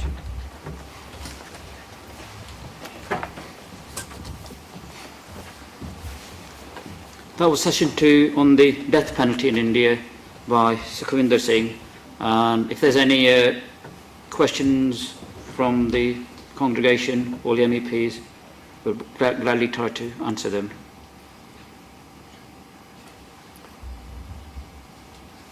I'd like to touch upon this issue of political selection and immunity. To what extent, following the incidents that you've described in the videos today, have the Indian authorities actually brought to justice people who may well have held an official position but carried out actions beyond their remit in the first instance? And secondly, the point that you are making about the upholding of death sentence in one case as opposed to another, putting it bluntly, are you saying this is a political selection that's taking place, where on the one hand it's regarded as far too sensitive to commute a particular sentence, but yet that those same sensitivities aren't applied in the other scenario? Is this a direct allegation of political selection? I think in terms of your first question, I think it was touched on earlier, wasn't there? But recently we've had the case of Sajjan Kumar, who's a politician, who was actually identified by witnesses to say he was actually instrumental during the genocide, or the genocide of Sikhs in November 1984. And 5 other people were actually also charged along with him. But ironically, he was released scot-free. There's issues in terms of the witness, but the reality is that this individual, after so many commissions, we've touched on earlier, the government's actually had about 12 commissions, where they've highlighted senior politicians. Sajjan Kamal was one of those politicians. After so many years, there was a feeling within the Sikh community that actually we're going to get justice now. That this individual has been tried, and there were strong indications that actually he would be sentenced. But lo and behold, he wasn't. But the other people that with him were sentenced. The other people there's Kamal Nath. Again, when he came to European countries, there's been big demonstrations against him. Again, there's eyewitnesses who have actually said, we saw this individual. Not Sikhs, but actually, and dare I say, the religion Hindu individuals who have said, we've actually seen this individual leading the mobs. And lastly, you have a person, Jagdish Tytler. Now, all these 3 have actually held higher portfolios, ministers within the Indian government, and yet nothing has happened. And I think in terms of your last point you raised about politics and favouring one over the other, I think the facts are there. You know, I've tried to illustrate, you had Professor Puller on one side, and you had this guy Shorilal on the other side. One who's a Sikh gets the death sentence, upheld by the Supreme Court, and could be executed at any time. On the other hand, you have the lower courts actually giving this individual, who's from the majority community, several death sentences, but the Supreme Court decides to commute those to life sentence, but to add salt to the wounds, then actually decides actually we need to release this individual. So I think, you know, I don't need to say that, I think the reality is there. That is favouring one over the other. And I think within India itself, being a democratic country, there isn't nothing there for the minorities. Although we're today focusing on the Sikhs, because obviously in terms of ourselves, we're actually the Muslims, the Christians, the Buddhists, the Jains have actually suffered a lot in the past. So there is that, and I think the facts are there to say that there's no room for the minorities within the so-called democracies of India. Bill, may I? Is the time? Absolutely. Yeah. Are all of the people that you refer to Indian citizens, or are any of them non-Indians? They're all Indian citizens. Okay. I have to confess to you, I'm rather surprised to hear you speak about Kamal Nath. I mean, he's somebody that I know on an individual personal basis, right. Having conducted free trade agreement negotiations directly with him over a number of years when he held the trade portfolio. And I will certainly go away and investigate further based upon what you've said. But if you have any information in that regard, you must please send it to me. I'll make one further point before you come back in, if I may. Thank you. The reason why I was particularly pressing the political selection and sensitivities issue is because we have had fairly recently, of course, the execution of the only remaining survivor of the Mumbai attacks. If I can just give you a little bit of background, I actually have a personal connection with this because I was extremely lucky to survive those attacks. I was present in the Taj Hotel when these gunmen arrived and escaped with my life very barely.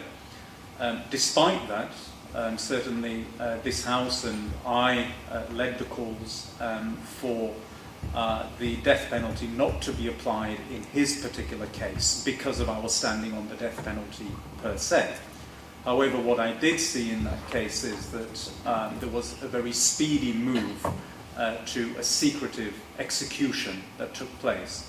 And I confess to you that I do not have a great deal of knowledge about the cases that you referred to, or the particular persecution of followers of the Sikh faith, but from the information that I have, where there has been a move to execution, it has been a similar pattern where there is a very speedy move when it comes to the final stages. And I understand that there has been some cases where executions have taken place without even family members having been informed as well, which, despite being against the death penalty in principle, I have to say that part of it, in particular, even where a state is going to carry out a death penalty, is particularly insensitive and moves into a ground of persecution rather than completion of a prosecution process, to my mind. So I would certainly welcome any further information that you have, either in relation to individuals or cases per se. If you would kindly forward those to me, I'd be more than happy to get more involved to see how we can further press issues here to the European platform for No, certainly, I appreciate that, and we'll get the information to you as soon as we can. Because that, again, the evidence and facts are all there. Again, in terms of your friendship with Paul Nath, I think it's an ideal opportunity to have a frank discussion with a friend in terms of actually having the facts and figures in front of you. And it'd be interesting in terms of how you refute that. So yes, we'll try and get you the information as soon as we can. So, is there any more questions from the congregation? Shall we move on to the next session? Well, session 3 is the ongoing human rights abuses of the Sikhs in India. The true face of Indian democracy, Indian politicians facing criminal charges and failures in the India's judicial system. And this will be covered by Jaspal Singh after the video clip.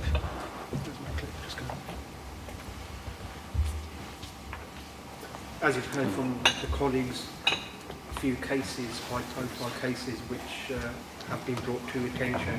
There's, as you can also expect, there's been a lot of cases which haven't been brought forward, but recently, in the last 2 years, the media have brought and highlighted a lot of cases, and we'd like to just go through a few of the facts and figures. A lot of you may be aware of these cases, but a lot of you probably have not. So obviously, I'd just like to run through a couple of the cases. For instance, on the 20th of September 2012, Kabir Singh Varapin, the acting president of the leading opposition political party and elected member of the SGPC, Rajit Singh Bippu, the outgoing president of the Shromi Akali Dal Panch Pradhani party and a political activist in Punjab, were illegally arrested and tortured by the police officials. They still today remain in prison on false charges.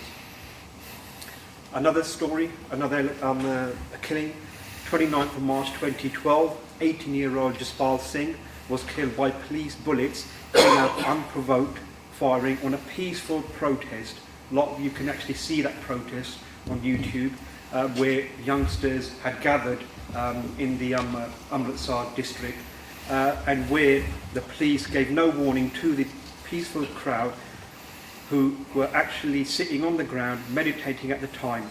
No other crown president tactics were used, such as water cannon or warning shots or any, for instance, rubber bullets.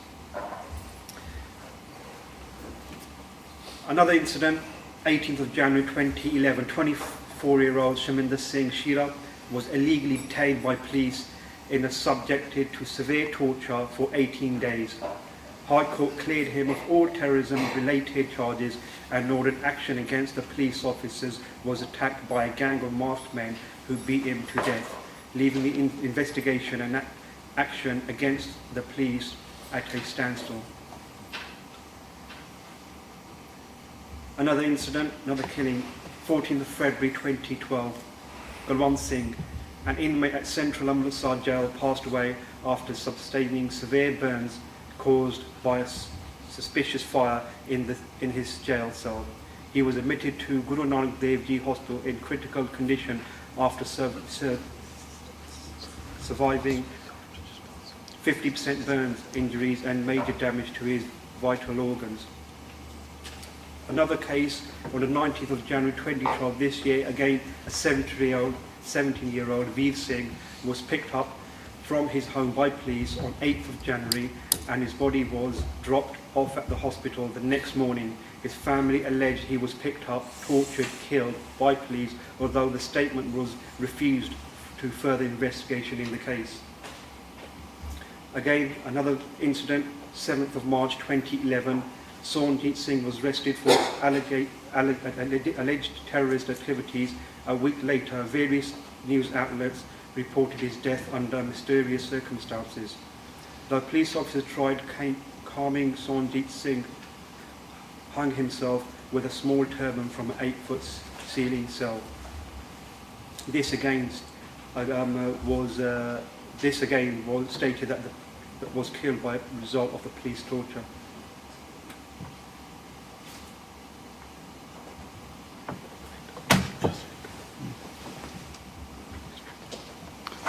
On this issue, I think Devinderjit wants to say a few words. I think what those cases highlight is that we've heard about the events in 1984. We've heard about what happened after the attack at the Golden Temple complex, what happened in Delhi and other cities throughout India in November 1984. What these individual cases highlight is that even now, in the last 2 years, young individuals, 17-year-olds, 18-year-olds, people in their 20s, people in their 60s, are either being extrajudicially killed without even going through the court process, killed in police custody. And so if you think about the death penalty, whether you talk about Professor Dhanapal Singh Bhullar, whether you talk about Balwant Singh Rajawala, and arguably Jagtar Singh Ahwara, who the CBI are also trying to give the death penalty to, even though the court said he should be given life imprisonment. They've appealed against it. Is those cases we know about. They're in the courts and we learn about. These are the cases where people are actually being killed without even going through the court process, because they don't want another Professor Bhullar, another Jagtar Singh Ahwara. And these individuals, what are their crimes? You know, there isn't terrorist activity in Punjab. The last major instance was in 1995 when the Chief Minister of Beyond Singh was killed. That is a very long time ago. But even now, political activists like Daljit Singh Biddu or Kulbir Singh Barabend, who is an elected individual, elected to the Shromani Gurdwara Bandh, are in prison. And it appears that the police can actually do what they want. If you hear about their stories of torture, I can't even repeat what they say about how they're being tortured. They're either being told to basically sit at home and do nothing, or join the current ruling party, or simply face the consequences. And that's quite open, and that is a marked change from what's happened in the past, because some of these political activists have been in prison before, but now they're being arrested, tortured, and threatened. And they almost feel that they haven't got a voice. People are not talking about them because they are opposition politicians. And I think that's really important. When we came in January to the European Parliament and talked to MEPs, talked to the European Commission, this was a big thing.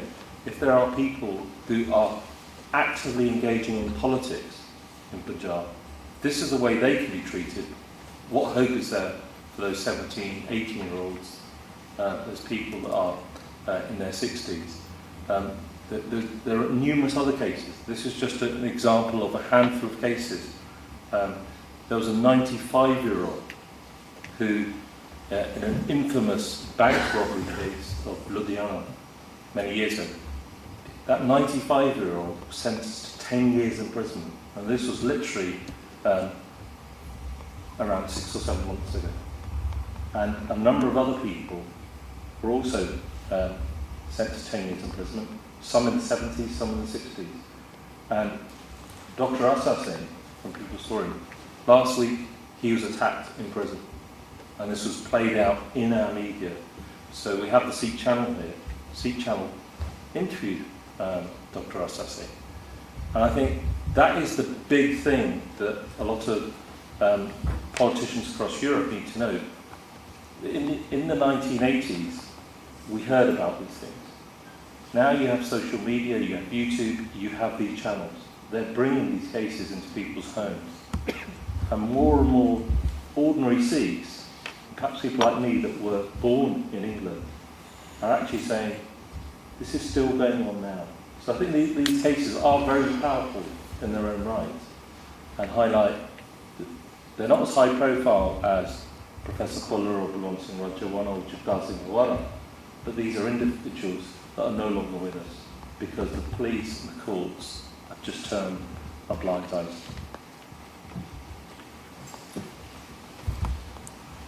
Thank you, Devinderjit Singh. And now, Maninder Singh is going to speak on the true face of Indian democracy. Okay, just to add to what's already been said, there is strong evidence which reveals that Indian politicians are facing criminal charges. There was a report recently reported by the BBC News report in February 2013, which gave one specific example. Manoj Kumar Paras, an Indian politician, is charged with taking part in a gang rape of a local woman. But 6 years since Mr. Paras was first charged, his case has neither been prosecuted nor dismissed. In fact, recently he's won another 30,000 votes in the recent election. The Indian government has promised speedy justices for crimes against women, but this has only been brought about through pressure by recent protests in relation to the recent fatal gang rape of the Delhi student, which I'm sure you're all familiar with. The crime facts speak for themselves. I mean, not in front of you on the slide deck. You can see for yourself that, I'll give you a few minutes to look at that slide, but the stats speak for themselves. So just give you a few minutes to observe those.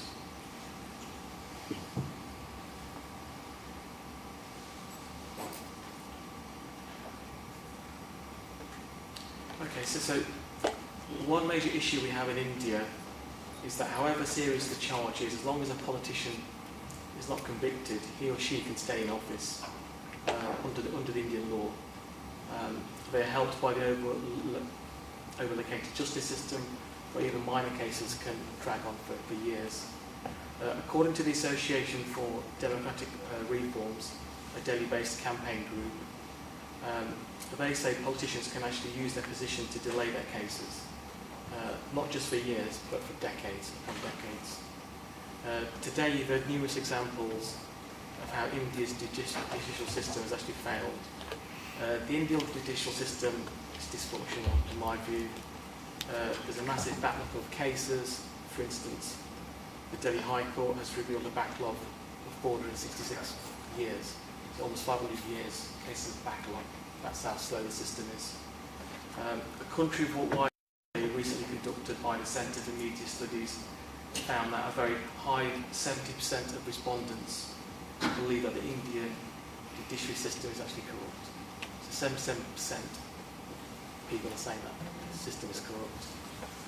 So with all these issues in mind, how can Sikhs or ordinary residents within India have faith, confidence in the Indian democratic system? Thank you. Thank you, Maninderjit. As you're aware by now that for minorities there is no justice in India, and I'm not sure when we will get justice, but this will carry on, I think, for a long time. And that was session 3, and questions and answers. I know Sajid has got a few questions to raise, and if you want to speak on this issue, we're glad. Just a couple of questions. Knowing South Asia reasonably well, the picture that has just been portrayed about the situation in India is not one that I'm unfamiliar with. Certainly when it comes to the issue of outstanding cases against politicians, it doesn't surprise me to see the sorts of figures that have been displayed here.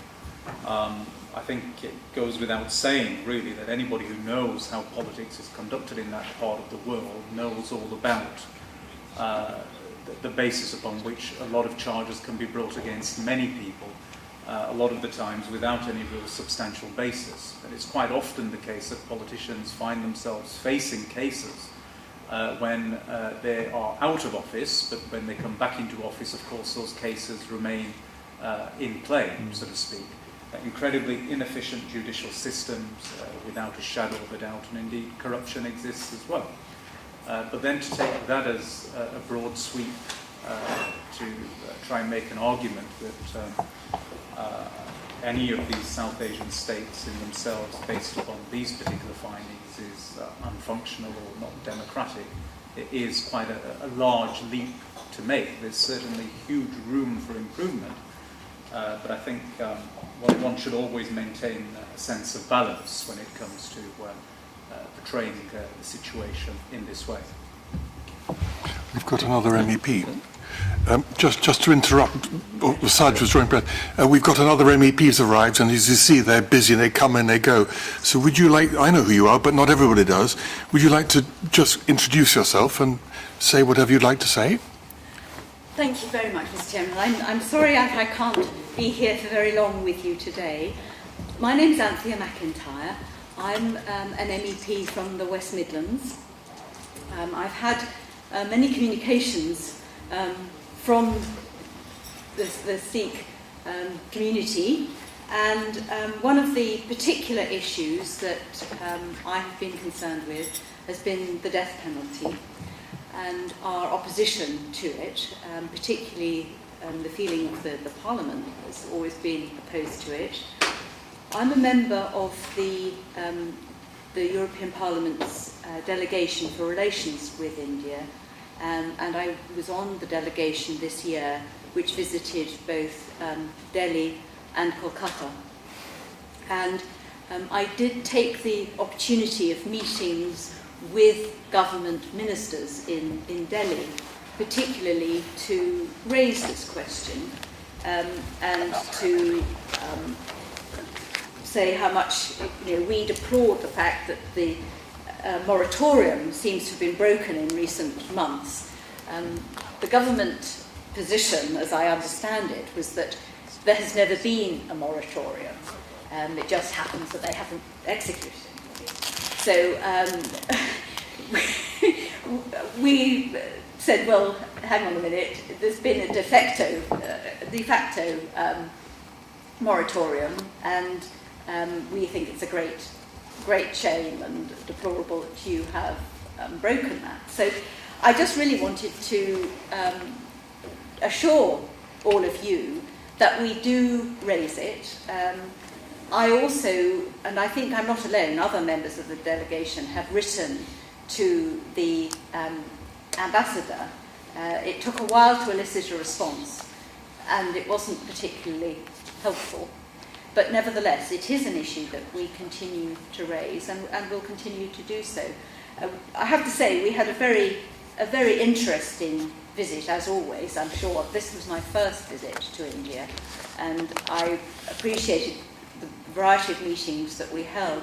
We also were concentrating on women's rights, and there were some very interesting meetings with women who are basically going to court and are achieving their rights by so doing.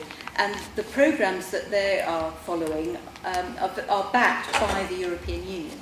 So the European Union is running projects which teach people what their rights are and help them to go to court to uphold those. And I felt that was a very valuable step. I mean, that was one of many meetings that we had, but I thought that was a good sign. So I am so sorry that I cannot spend time. It's one of these weeks when there are many meetings, and I think all MEPs are rushing in and out. I'll stay for hopefully another 10 minutes, but thank you very much for listening. Okay. I'm going to hand the baton over to Anthea now and leave, so if you'll please excuse me. Thanks, Saj. We've got another MEP who's arrived.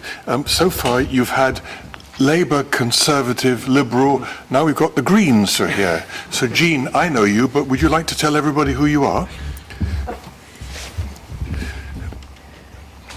Okay, my name's Jean Lambert. I'm the Green Party member of the European Parliament for London, and I've had, I think, a number of dealings over the years, certainly with the Sikh Federation in the UK, on issues around human rights and indeed, the issues of inquiry into the events at Amritsar and several years ago now. and perhaps she's obviously very modest, she's also chair of the Parliament's delegation to Southeast Asia, is it? Or tell us which it is. It's South Asia, which does South not Asia. cover India. No. We cover the area Round it, though. which is Yeah. in the area, but not India. Although I am, in theory, a deputy member of the delegation to India. Okay, thank you very much, Anthea, for your contribution, and Jean. And we have met in the past, and we have a lot of support from you. I say here together. Yeah. You remember me too. Yes. Yeah. And the next session is the last session, and this is justice delayed is justice denied. And the issue is self-determination for the Sikhs, and Davinderjit Singh is going to cover this. Waheguru Ji Ka Khalsa, Waheguru Ji Ki Fateh. I thought I'd just use that to make sure none of my fellow Sikhs were asleep. I haven't got a prepared speech. This is something, this phrase, justice delayed is justice denied, probably brings together much of what we've talked about. If we talk about the events of 1984, whether it be the attack on the Golden Temple complex, whether it be the sealing of Punjab and the indiscriminate removal, disappearance of largely men between the ages of 15 and 35. It's estimated something like in the first 6 weeks after the attack on the Golden Temple, something like 50,000 young men disappeared. This was all done without the media presence, so the world can only estimate what happened. If you then move to the events of November 1984, it wasn't just Delhi, it was 130 different cities and towns throughout northern India. Voting lists were used to identify Sikh homes, and men, women and children were burnt alive. And again, there's some stats on the slide before you. There are always going to be disputes about official figures, unofficial figures, or what human rights activists quote. But what's clear are thousands and thousands of innocent pilgrims at the Golden Temple or other gurudwaras in Punjab, or innocent men, women and children living their ordinary lives in their homes were taken. Someone must have been responsible for those killings. 29 years later, if those police officers, if those army personnel that killed innocent pilgrims, if those politicians that provided the voting list, the kerosene, the arms to those mobs, if they are not going to be brought to justice, I almost say 29 years later, even if now those accused were taken to court, sentenced, would justice be done?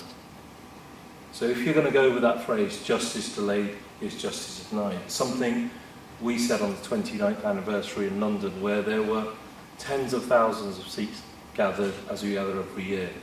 What we're saying is, as we enter this 30th year, this is probably the first event in that 30th anniversary, is actually how will Sikhs get justice?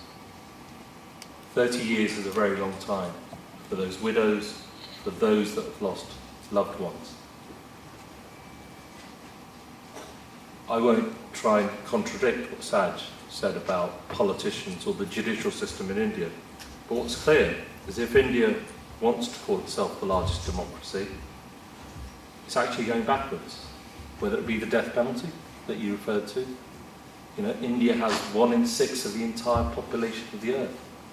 It's not like China. China doesn't say we're a democracy. India should actually be moving in the opposite direction, but it's not. We've heard about the free trade agreement. There are human rights clauses, and we appreciate that the West sees India as a very large market. But India seems to be, and I think I said this to Jean in January, probably holding up 2 fingers to the rest of the world, saying we can actually do what we want, whether it be the death penalty or whether it be the various forms of human rights abuses. Today we've largely been talking about Sikhs, we've touched upon other minorities and what they've faced. This is something that goes on throughout the different states in India. And the second part of what I'm going to say is about the right to self-determination. This is often a subject that, when raised with politicians, whether they be UK politicians, politicians here in Europe, is, I think that self-determination, it is a basic human right of every single individual. It's in the UN Charter, Article 1, Article 55, Article 56. And what we're largely saying, the diaspora Sikhs, those Sikhs I talked about living in the UK, living across the rest of Europe, living in Canada, in America, are saying we want to use these 12 months to not only talk about what happened in 1984, what's still happening today, but actually to say, well, actually, is the only form of justice our right to exercise the right to self-determination? And that could mean an independent Sikh homeland. But ultimately, this can be, you can look at history, you can look, see what happened at the time of independence. And there is a close association with the UK, and I know we've probably only got UK MEPs in the room at the moment. Those treaties that were signed with the Sikhs, they do have legal weight. There is also a moral duty the British have, because the Sikhs were offered their own state prior to Indian independence. And the fact that the Indian constitution has not even recognised Sikhs as a faith to this day has meant Sikhs have never signed the Indian constitution since 1950. So there's a whole amount of history from the last 30 years, and so we want to really talk about that right to self-determination. And I'm just going to finish on one further thing, because I'm very conscious of time, but we hope to finish at 3 o'clock, and we do want to cover about issues about identity and discrimination here in Europe, so we thought we shouldn't lose this opportunity and not only talk about India. And at the end, we also want to talk about the resolutions from this conference.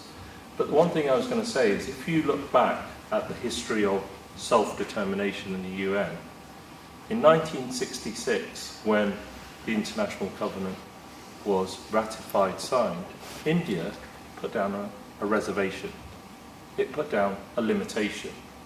It basically said this: we will sign and we will ratify the right to self-determination, but we will put this reservation down. And that reservation was this: that the right to self-determination applies to people, but not the people of India. So in other words, whether it be the Kashmir issue, whether it be the Sikh issue, or whether it be the Nagaland issue, basically these people have no right to question the territorial integrity of India. And to its credit, France, Germany, and the Netherlands, 3 European nations, raised concerns in the UN to say India had to remove that reservation. The right to self-determination is a right for every single man, woman and child. No country had the right to say it doesn't apply to the people that live there. And related to that is the issue of the limitation on, can you question the sort of territorial integrity of a country that claims to be a democracy? And there is a huge debate on the international arena of whether people from within that country can actually exercise their right to self-determination. But I would say 2 things. One is, when the people of that country are subjected to the Indian army going into their holiest place and using tanks and killing innocent pilgrims, when people are taken from their homes and burnt alive, I think you start to lose that right to say people that belong to that country cannot raise their voice and say, we want to determine our own futures. So I think it's fine if a country is a democratic country that respects people's rights does not take away those rights, the right to life, the right to liberty. So in that sense, India, through its actions, I would say since independence, but particularly in the last 30 years, has meant that more and more people will question India and say, whether it be the Sikhs or whether it be other people, other minorities in India, they will, in this current day and age, question whether that right to self-determination ultimately could mean having a Sikh homeland. I'm a personal believer in a Sikh homeland, and I know there are many other people in the diaspora, because they have freedoms, whether they be in Europe, whether they be in America or Canada, that talk about such things. In India, the one example I'd give you in recent times is we've talked about Balwant Singh Rajwana. The one thing about Balwant Singh Rajwana, some people like him, some people don't.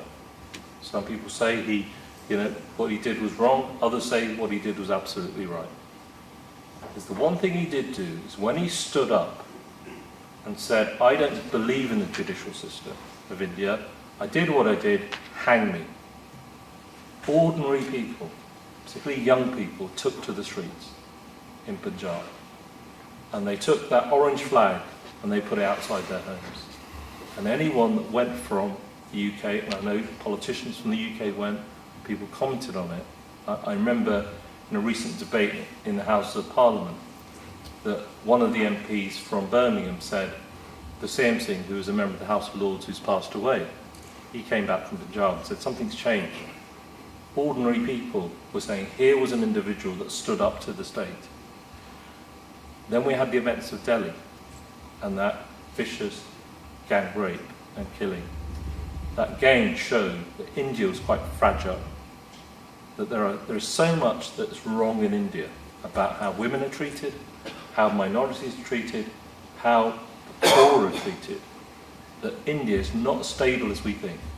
And it's only a matter of time before India may break up. So I think what we're starting is a debate in the next 12 months about our right to self-determination, which could mean the right to a Sikh homeland. Oh. Can I just say one procedural thing? You remember, those of you who were at the start, we had to throw out a previous meeting to get this room.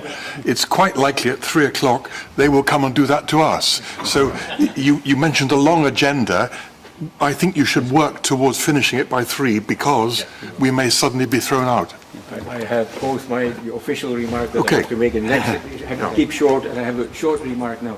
I have lived a lot. I'm from the Netherlands originally, but I've lived the last 3 years in Belgium in the Dutch-speaking. Oh, my mic again! I keep forgetting this. I am originally from the Netherlands, but the last 3 years I lived in the Dutch-speaking part of Belgium. In that part of Belgium, there is a strong movement that wants independence. This is perfectly legal in any European country, just like the Scottish National Party and Plaid Cymru in Wales and what have you. If somebody like Bart de Wever or more extreme politicians like Philip de Winter would operate in India, they would be in prison. Yeah? This is what we have to realize. It's not just a theoretical story. If you stand up in India and say, I want an independent Karnataka or an independent Tamil Nadu or Jammu Kashmir or what have you, you go to prison. And you will be treated very nastily as well. That's all I want to say.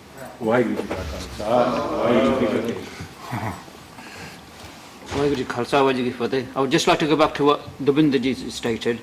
His views are views of millions of Sikhs, self-determination and our own homeland. And I'd like to go back to Rajinder Singh, who's going to talk on the identity discrimination in session 4. Video, please.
will never be a good member of parliament, so I'm not going to stand for parliament.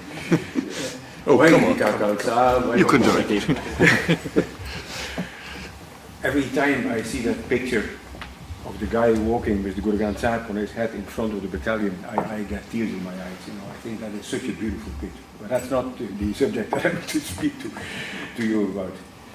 As I said, I've lived the last 3 years in the Dutch-speaking part of Belgium, and most of my work for the Sikh community has been around education, especially secondary education and primary education.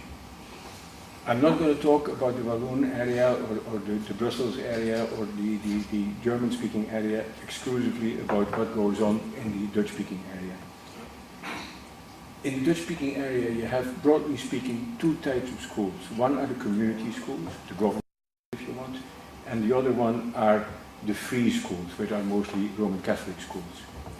And the main problem that we have at the moment, the main problem that confronts us is a total ban of the wearing of religious signs in all primary and secondary government or community schools. In the free schools, in the Roman Catholic schools, there are some schools on secondary level that allow the wearing of religious signs and others don't. In most primary schools of the Catholic tradition, it's usually not too difficult for kids to come there and wear the small turban, the patka. Yeah? So there are limitations in all sectors of the education as far as turban wearing schools, turban wearing Sikhs are concerned. Particularly difficult it is for those that want to do technical studies on secondary level. And the reason is that there are many different subjects taught in technical schools, and not every school offers a full panel of choices. So if you want to do woodwork, then maybe you should go to the school in Antwerp, and if you want to do metalwork, you might have to go to a school in Turnhout, which is not too far away. Just to give an example. People are sometimes forced to follow a particular study that they didn't really elect because it is not available without taking the turban off. Or people that want to insist on studying what they want to study, they have to take off their turban and end up being very frustrated Sikhs.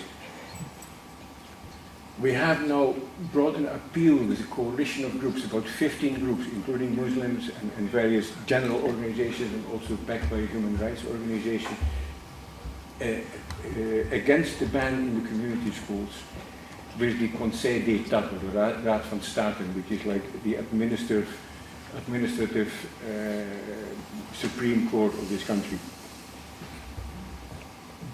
I hope that there will be a good result of that, and that the basic rights to do things that do not harm anybody else, because this is what I have to hammer on, you know, the fact that I wear a turban does not harm you, the fact that some girls wear hijabs does not harm anybody.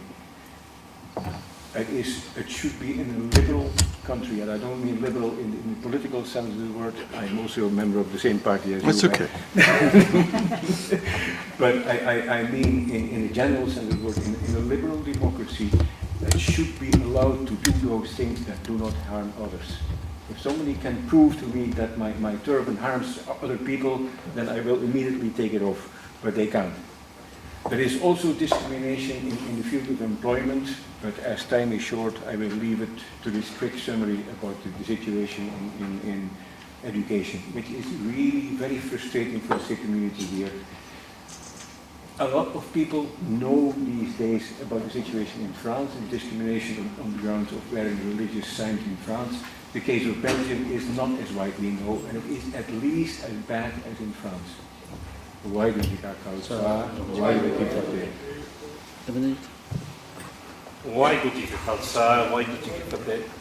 we introduced this topic of identity discrimination and the denial of human rights in different European countries.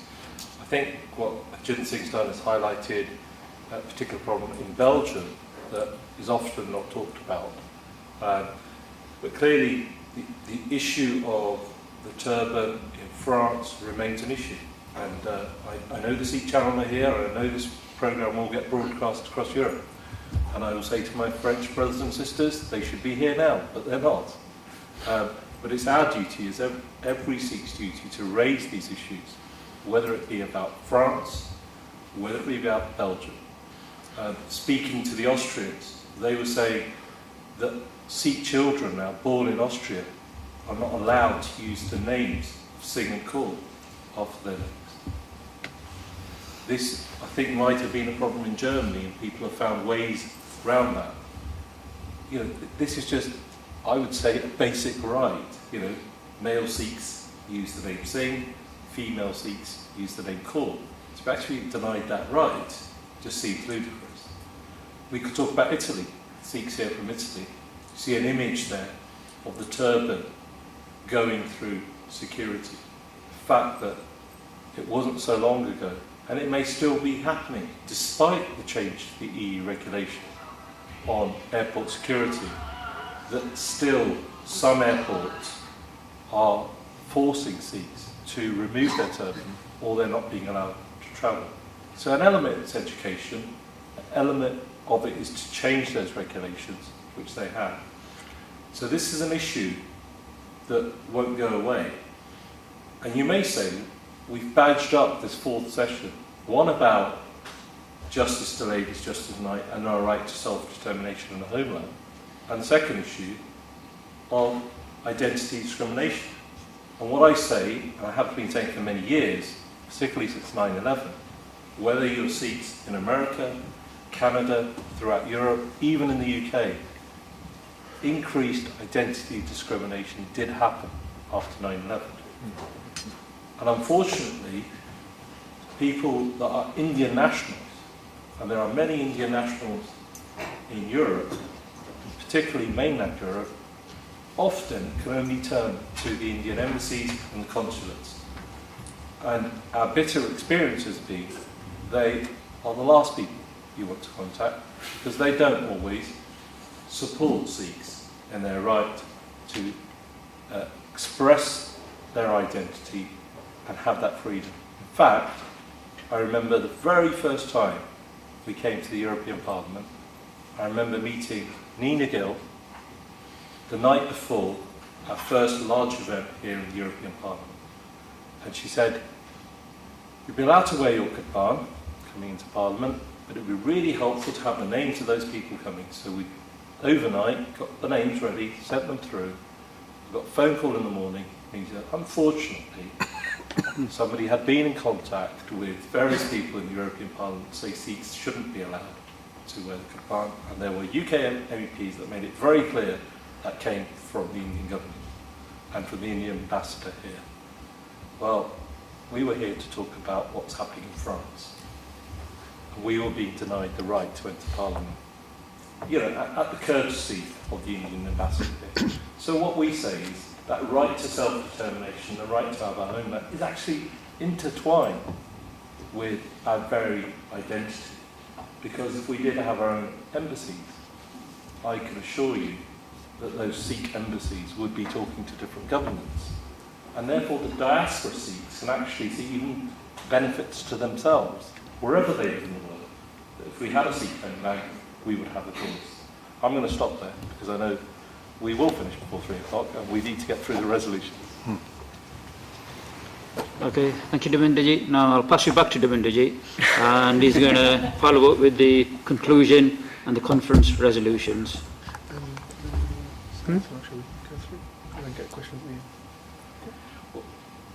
What we'll do is, if I quickly run through the resolutions, I'm going to just spend literally 2 minutes talking in Punjabi to my fellow Sikhs, the importance of the resolutions. I think by having this first, it is a first for us. It's the first conference we're having in the European Parliament. We've had meetings, we've had lobbies, but this is the first conference. And we thought, we'll use the sort of language the European Parliament uses to come up with our own resolutions. And in a way, this will be the action point that comes from this conference. There are 5 resolutions here. And what we're hoping is that Sikhs from different countries will take these resolutions, translate them into your own language, whether it be German, Italian, French, whatever, and let's use the next 12 months to push these issues with MEPs from your country to say, we hold a conference here in the European Parliament about human rights, and we would like you to take action upon this, perhaps with your own resolution in the European Parliament. Waikiki Khalsa, Waikiki Dasne Seth, Ekwantrona, the resolution Dasne on Farne Griji. Apa Panji resolution Sorke, Apa Jakarena resolution pass करने फिर अपनी जिदा बोली है वहाँ French या German या Italian के ये सी ईमेल करते हैं पंजे रेजोल्यूशन सी आप ट्रांसलेट करके अपने एमईपी नाले जो तो डे नेशनल लेवल एमपी क्योंकि ये 30 साल आया आप हम तो काम शुरू करेंगे ये अपना स्नेह उन्होंने पहुँचाने हैं तो जिन्ना आप प्रचार करेंगे ये अपना फायदा होगा. Just to read the resolutions then. First resolution, and this is very much linked to the topics we covered, is recognising the 1984 Sikh genocide. Having regard to the Universal Declaration of Human Rights 1948, the Geneva Convention 1949, and the International Covenant on Civil and Political Rights 1966, recognise the events of June 1984, the mass human rights violations against the Sikhs in Punjab by the Indian authorities and the massacre of innocent Sikhs in November 1984 collectively as the 1984 Sikh genocide, and reiterates its concern and dismay as we enter the 30th anniversary of these events that India has failed to prosecute police officers, politicians and others responsible for this genocide. Second resolution is about abolishing the death penalty in India. Having regard to the European Parliament's human rights annual resolutions, condemns recent executions by India after an 8-year hiatus that ran counter to the regional and global trends to abolish capital punishment, recognised the UN Special Rapporteur on extrajudicial, summary or arbitrary executions conclusion on India that the death penalty is being imposed for a growing number of crimes, calls upon the Indian government to put forward an immediate moratorium on the death penalty, reconsider the May 2012 recommendations of the UN Human Rights Council related to the abolition of the death penalty, and calls on the 27 member states, soon to be 28, of the European Union, and in particular the two permanent members of the UN Security Council, which is France and the UK, to collectively raise the need for India to abolish the death penalty at the earliest opportunity at the United Nations General Assembly. Third resolution, I'm going to test my eyesight here, is about the release of Professor Devendra Singh Pullar. Having regard to the European Parliament's July 2011 resolution on India and the death sentence on Professor Devendra Singh Pullar, Article 2 of the Charter of Fundamental Rights of the European Union, EU guidelines on the death penalty, the EU-India Dialogue on Human Rights, Amnesty International's calls on the 12th of April 2013 for the professor's death sentence not to be carried out, to remove him from death row immediately, and retry his case in means that comply with international fair trial standards, observes the inconsistent approach by the Supreme Court of India, who in the case of Marindra Nath Das, on the 1st of May 2013 granted clemency on the grounds of inordinate delay of his mercy petition against his execution, but 2 weeks earlier rejected a similar petition filed by Professor Pullar, who waited for 8 years for a decision by the President, reiterates its concern that recent independent medical reports commissioned by the Indian authorities regarding the Professor's mental and physical health suggest that on compassionate and moral grounds his death sentence should be commuted. Further urges India to release the Professor without further delay, given he spent more than 18 years in prison following a controversial conviction where M.B. Shah, the presiding judge in the Supreme Court, had acquitted the Professor based on the evidence presented, recognises this has become more pressing with the unprecedented move by the Special Public Prosecutor, Senior Advocate Anup G. Chowdhury, who had appeared against Professor in the Supreme Court in 2002, to state in April 2000 that a judicial error had been made in awarding the death sentence against the professor. And Sarabjit Singh Virk, SS Virk, former Director General Punjab Police, stated in May 2013 that the professor was not guilty of what he was being accused of, and he deserves justice, and he and his family have been wronged. These are very powerful statements made by people that are directly involved, and actually that's why it highlights Professor Buller's case so important. Fourth resolution, which is the continuing human rights violations and the free trade agreement between EU and India, which we heard earlier about. Having regard to the Universal Declaration of Human Rights 1948, the EU guidelines on human rights defenders, and the Charter of Fundamental Rights of the European Union is deeply concerned about the continued human rights violations in India against minority communities such as the Sikhs, calls on the Indian government to prosecute police officers responsible for torture, disproportionate excessive use of force, rape, illegal detention and extrajudicial killings, calls on the international community to prosecute those in India responsible for war crimes and crimes against humanity, calls on the European Commission to end the negotiations with the government of India for the creation of a free trade agreement between the EU and India. Finally, conscious of the time, Resolution 5, the unquestionable right of Sikhs to self-determination and to have their own independent Sikh homeland. Having regard to Articles 1, 55 and 56 of the Charter of the United Nations and the International Covenant on Civil and Political Rights, 1966, objects to India's continued reservation to the right to self-determination and applauds the objections raised by France, Germany and the Netherlands against India's reservation.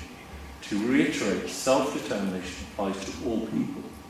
Stresses India has also lost the right to argue the limitation of territorial integrity with regards to the Sikhs, as the Indian state, when it enacted its first constitution in 1950, it failed to deliver any safeguards or political rights for the Sikhs as a people or nation, and has oppressed the Sikhs and other minorities through gross human rights violations. Recognises the unquestionable right of Sikhs to self-determination to have their own independent Sikh homeland, stresses that peaceful and non-violent means are the only ways to achieve a just and lasting peace between the Sikhs and the Indian state, calls for direct talks between the International Coalition for a Sikh Homeland and the Indian state, calls on the Council, the Commission and EU member states to support and deliver assistance to Sikh institutions and development projects with the aim of protecting and strengthening the Sikh population. ਇਹ ਪੰਜ resolution ਸੀ ਦਰਸ਼ਕਾਂ ਦਾ ਵੀ ਕੋਈ ਸੰਗਤ ਵਿੱਚੋਂ ਜਕਾਰ ਲਵੇ ਆਪਾਂ ਪੰਜ ਕਾਰੇ ਬੁਲਾਉਣੇ ਆ ਸੋਨਿਹਾ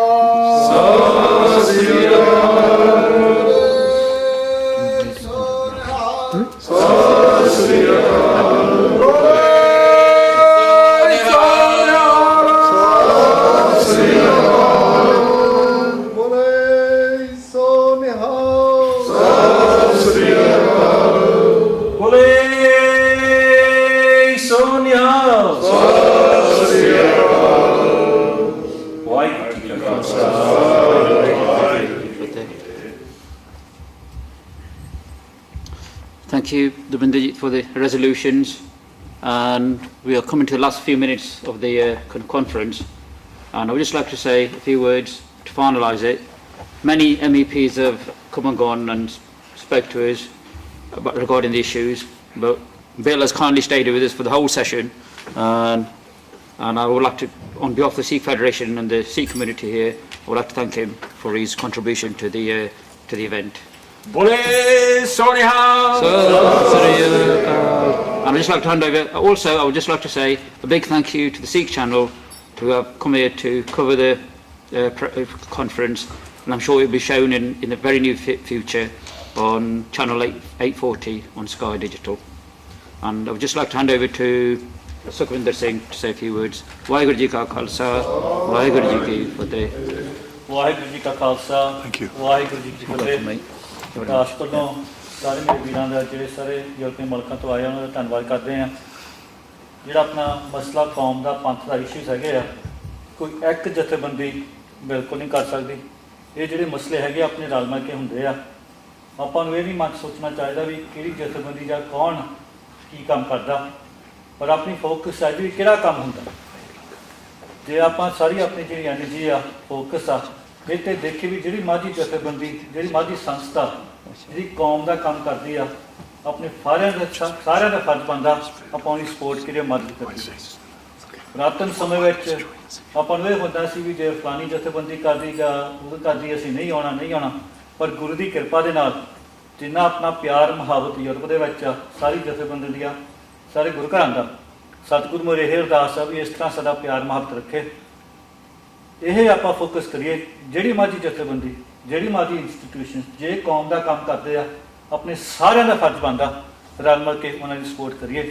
ਸੋ ਦਾਸ ਪੇ ਸਾਰੇ ਮੇਰੇ ਵੀਰਾਂ ਦਾ ਜਿੱਥੋਂ ਇਟਲੀ ਤੋਂ, ਜਰਮਨੀ ਤੋਂ, ਹਾਲੈਂਡ ਤੋਂ ਜਿੱਥੇ ਜਿੱਥੇ ਆਇਆ ਸਾਰਿਆਂ ਦਾ ਧੰਨਵਾਦ। ਵਾਹਿਗੁਰੂ ਜੀ ਕਾ ਖਾਲਸਾ ਵਾਹਿਗੁਰੂ ਜੀ ਕੀ ਫਤਿਹ। ਸਾਥਾਂ ਦੀ ਬੇਨਤੀ ਆ ਬਾਹਰ ਆਪਣੇ ਬੈਲਜੀਅਮ ਦੇ ਸੰਗਤਾਂ ਵੱਲੋਂ ਲੰਗਰ ਤਿਆਰ ਵਾ ਤੇ ਜਿਹੜੇ ਲੰਗਰ ਛਕਣਾ ਹੋਇਆ ਬਾਹਰ ਜਾ ਕੇ ਛਕ ਸਕਦੇ।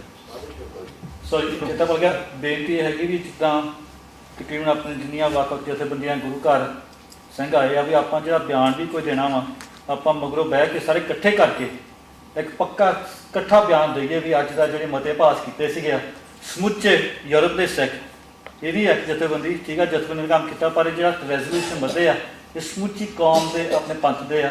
ਸੋ ਬੇਨਤੀ ਹੈਗੀ ਵੀ ਆਪਾਂ ਸਾਰੇ ਮੇਰੇ ਵੀਰ ਜਿਹੜੇ ਆਏ ਆ ਸਿਆਣੇ, ਮੇਰੇ ਤੋਂ ਜ਼ਿਆਦਾ ਸਿਆਣੇ ਇੱਥੇ ਵੀਰ ਮੇਰੇ ਬੈਠੇ ਆ, ਆਪਾਂ ਸਾਰੇ ਰਲ ਮਿਲ ਕੇ ਇੱਕ ਪ੍ਰੈਸ ਬਿਆਨ ਕਰਕੇ ਤੋਂ ਸਾਰੇ ਇੱਕ ਬਿਆਨ ਜਾਰੀ ਕਰੀਏ ਜਿੱਥੇ ਸੰਗਤਾਂ ਨੂੰ ਪਤਾ ਲੱਗੂਗਾ ਸਮੁੱਚੇ ਯੂਰਪ ਦੇ ਸਿੱਖ ਇਕੱਠੇ ਆ।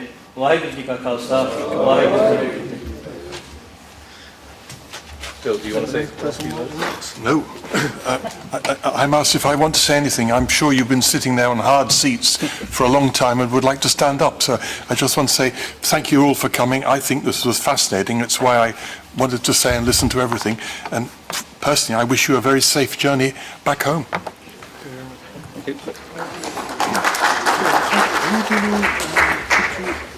ਮੰਨੂ ਸਾਡੀ ਦਾਤਰੀ ਅਸੀਂ ਮੰਨੂ ਦੇ ਸੋਏ, ਜਿਉਂ-ਜਿਉਂ ਮੰਨੂ ਸਾਨੂੰ ਵੱਢਦਾ ਅਸੀਂ ਦੂਣ ਸਵਾਏ ਹੋਏ। ਹਿੰਦੁਸਤਾਨ ਦੀ ਸਰਕਾਰ ਕੀ ਜ਼ਕਰੀਆ ਅਹਿਮਦ ਸ਼ਾਹ ਅਬਦਾਲੀ ਕਈ ਹੋਰਾਂ ਨੇ ਸਿੱਖ ਕੌਮ ਨੂੰ ਮਿਟਾਉਣ ਦੀ ਕੋਸ਼ਿਸ਼ ਕੀਤੀ, ਪਰ ਸਿੱਖ ਕੌਮ ਹਮੇਸ਼ਾ ਹੀ ਆਪਣੀ ਸ਼ਹਾਦਤਾਂ ਦੇ ਵਿੱਚੋਂ ਘੱਲੂਘਾਰਿਆਂ ਦੇ ਵਿੱਚੋਂ ਇੱਕ ਨਵਾਂ ਰੂਪ ਲੈ ਕੇ ਸਿੱਖ ਕੌਮ ਨੇ ਨਵਾਂ ਜਨਮ ਲੈ ਕੇ ਆਪਣੇ ਰਹਿੰਦੇ ਕਾਰਜਾਂ ਨੂੰ ਨੇਪਰੇ ਚਾੜਿਆ। ਅਸੀਂ ਸਿੱਖ ਚੈਨਲ ਦੇ ਸੁਣ ਰਹੇ ਸਮੂਹ ਸਰੋਤਿਆਂ ਨੂੰ ਸਭ ਤੋਂ ਪਹਿਲਾਂ ਵਾਹਿਗੁਰੂ ਜੀ ਕਾ ਖਾਲਸਾ ਵਾਹਿਗੁਰੂ ਜੀ ਕੀ ਫਤਿਹ। ਅਸੀਂ ਤੁਹਾਨੂੰ ਦੱਸਦੇ ਜਾਈਏ ਕਿ ਸਿੱਖ ਫੈਡਰੇਸ਼ਨ ਇੰਗਲੈਂਡ UK ਵਾਲਿਆਂ ਨੇ ਜੋ ਹਮੇਸ਼ਾ ਹੀ ਲੌਬੀ ਕਰਦੇ ਨੇ ਸਿੱਖ ਕੌਮ ਦੇ ਹੱਕਾਂ ਵਾਸਤੇ, ਹਿਊਮਨ ਰਾਈਟਸ ਦਾ ਜੋ ਹਿੰਦੁਸਤਾਨ ਦੇ ਵਿੱਚ ਘਾਣ ਹੋ ਰਿਹਾ, ਸਿੱਖ ਨੌਜਵਾਨ ਜਿਨ੍ਹਾਂ ਨੂੰ ਕਿ ਪੁਲਿਸ ਨੇ ਆਪਣੀ ਜੇਲ੍ਹਾਂ ਵਿੱਚ ਨਜ਼ਰਬੰਦ ਕੀਤਾ ਹੋਇਆ, ਭਾਈ ਸਾਹਿਬ ਹਵਾਰਾ ਸਾਹਿਬ ਅਤੇ ਹੋਰ ਅਨੇਕਾਂ, ਭਾਈ ਦਲਜੀਤ ਸਿੰਘ ਬਿੱਟੂ, ਭਾਈ ਕੁਲਵੀਰ ਸਿੰਘ ਬੜਾ ਪਿੰਡ ਸਮੇਤ ਭਾਈ ਹੋਰ ਕਈ ਜਿਹੜੇ ਸਿੰਘ ਸੀ ਸਾਡੇ ਨੇ ਉਹਨਾਂ ਨੂੰ ਨਜਾਇਜ਼ ਤੌਰ 'ਤੇ ਜੇਲ੍ਹਾਂ ਵਿੱਚ ਨਜ਼ਰਬੰਦ ਕੀਤਾ।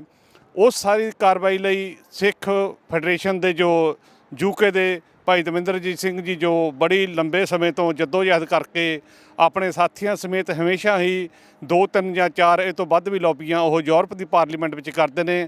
ਅੱਜ ਅਸੀਂ ਮੌਜੂਦ ਹਾਂ ਯੂਰਪ ਪਾਰਲੀਮੈਂਟ ਬਰੂਸਲ ਦੇ ਵਿੱਚ, ਜਿੱਥੇ ਅੱਜ ਦੀ ਜੋ ਲੌਬੀ 3 ਘੰਟੇ ਦਾ ਸਮਾਂ ਜੋ ਲੱਗਿਆ ਇਸ ਲੌਬੀ ਨੂੰ, ਜੋ ਇਹਨਾਂ ਨੇ ਅਰੇਂਜ ਕੀਤੀ ਸੀ ਬੜੇ ਹੀ ਸੁਚੱਜੇ ਢੰਗ ਦੇ ਨਾਲ।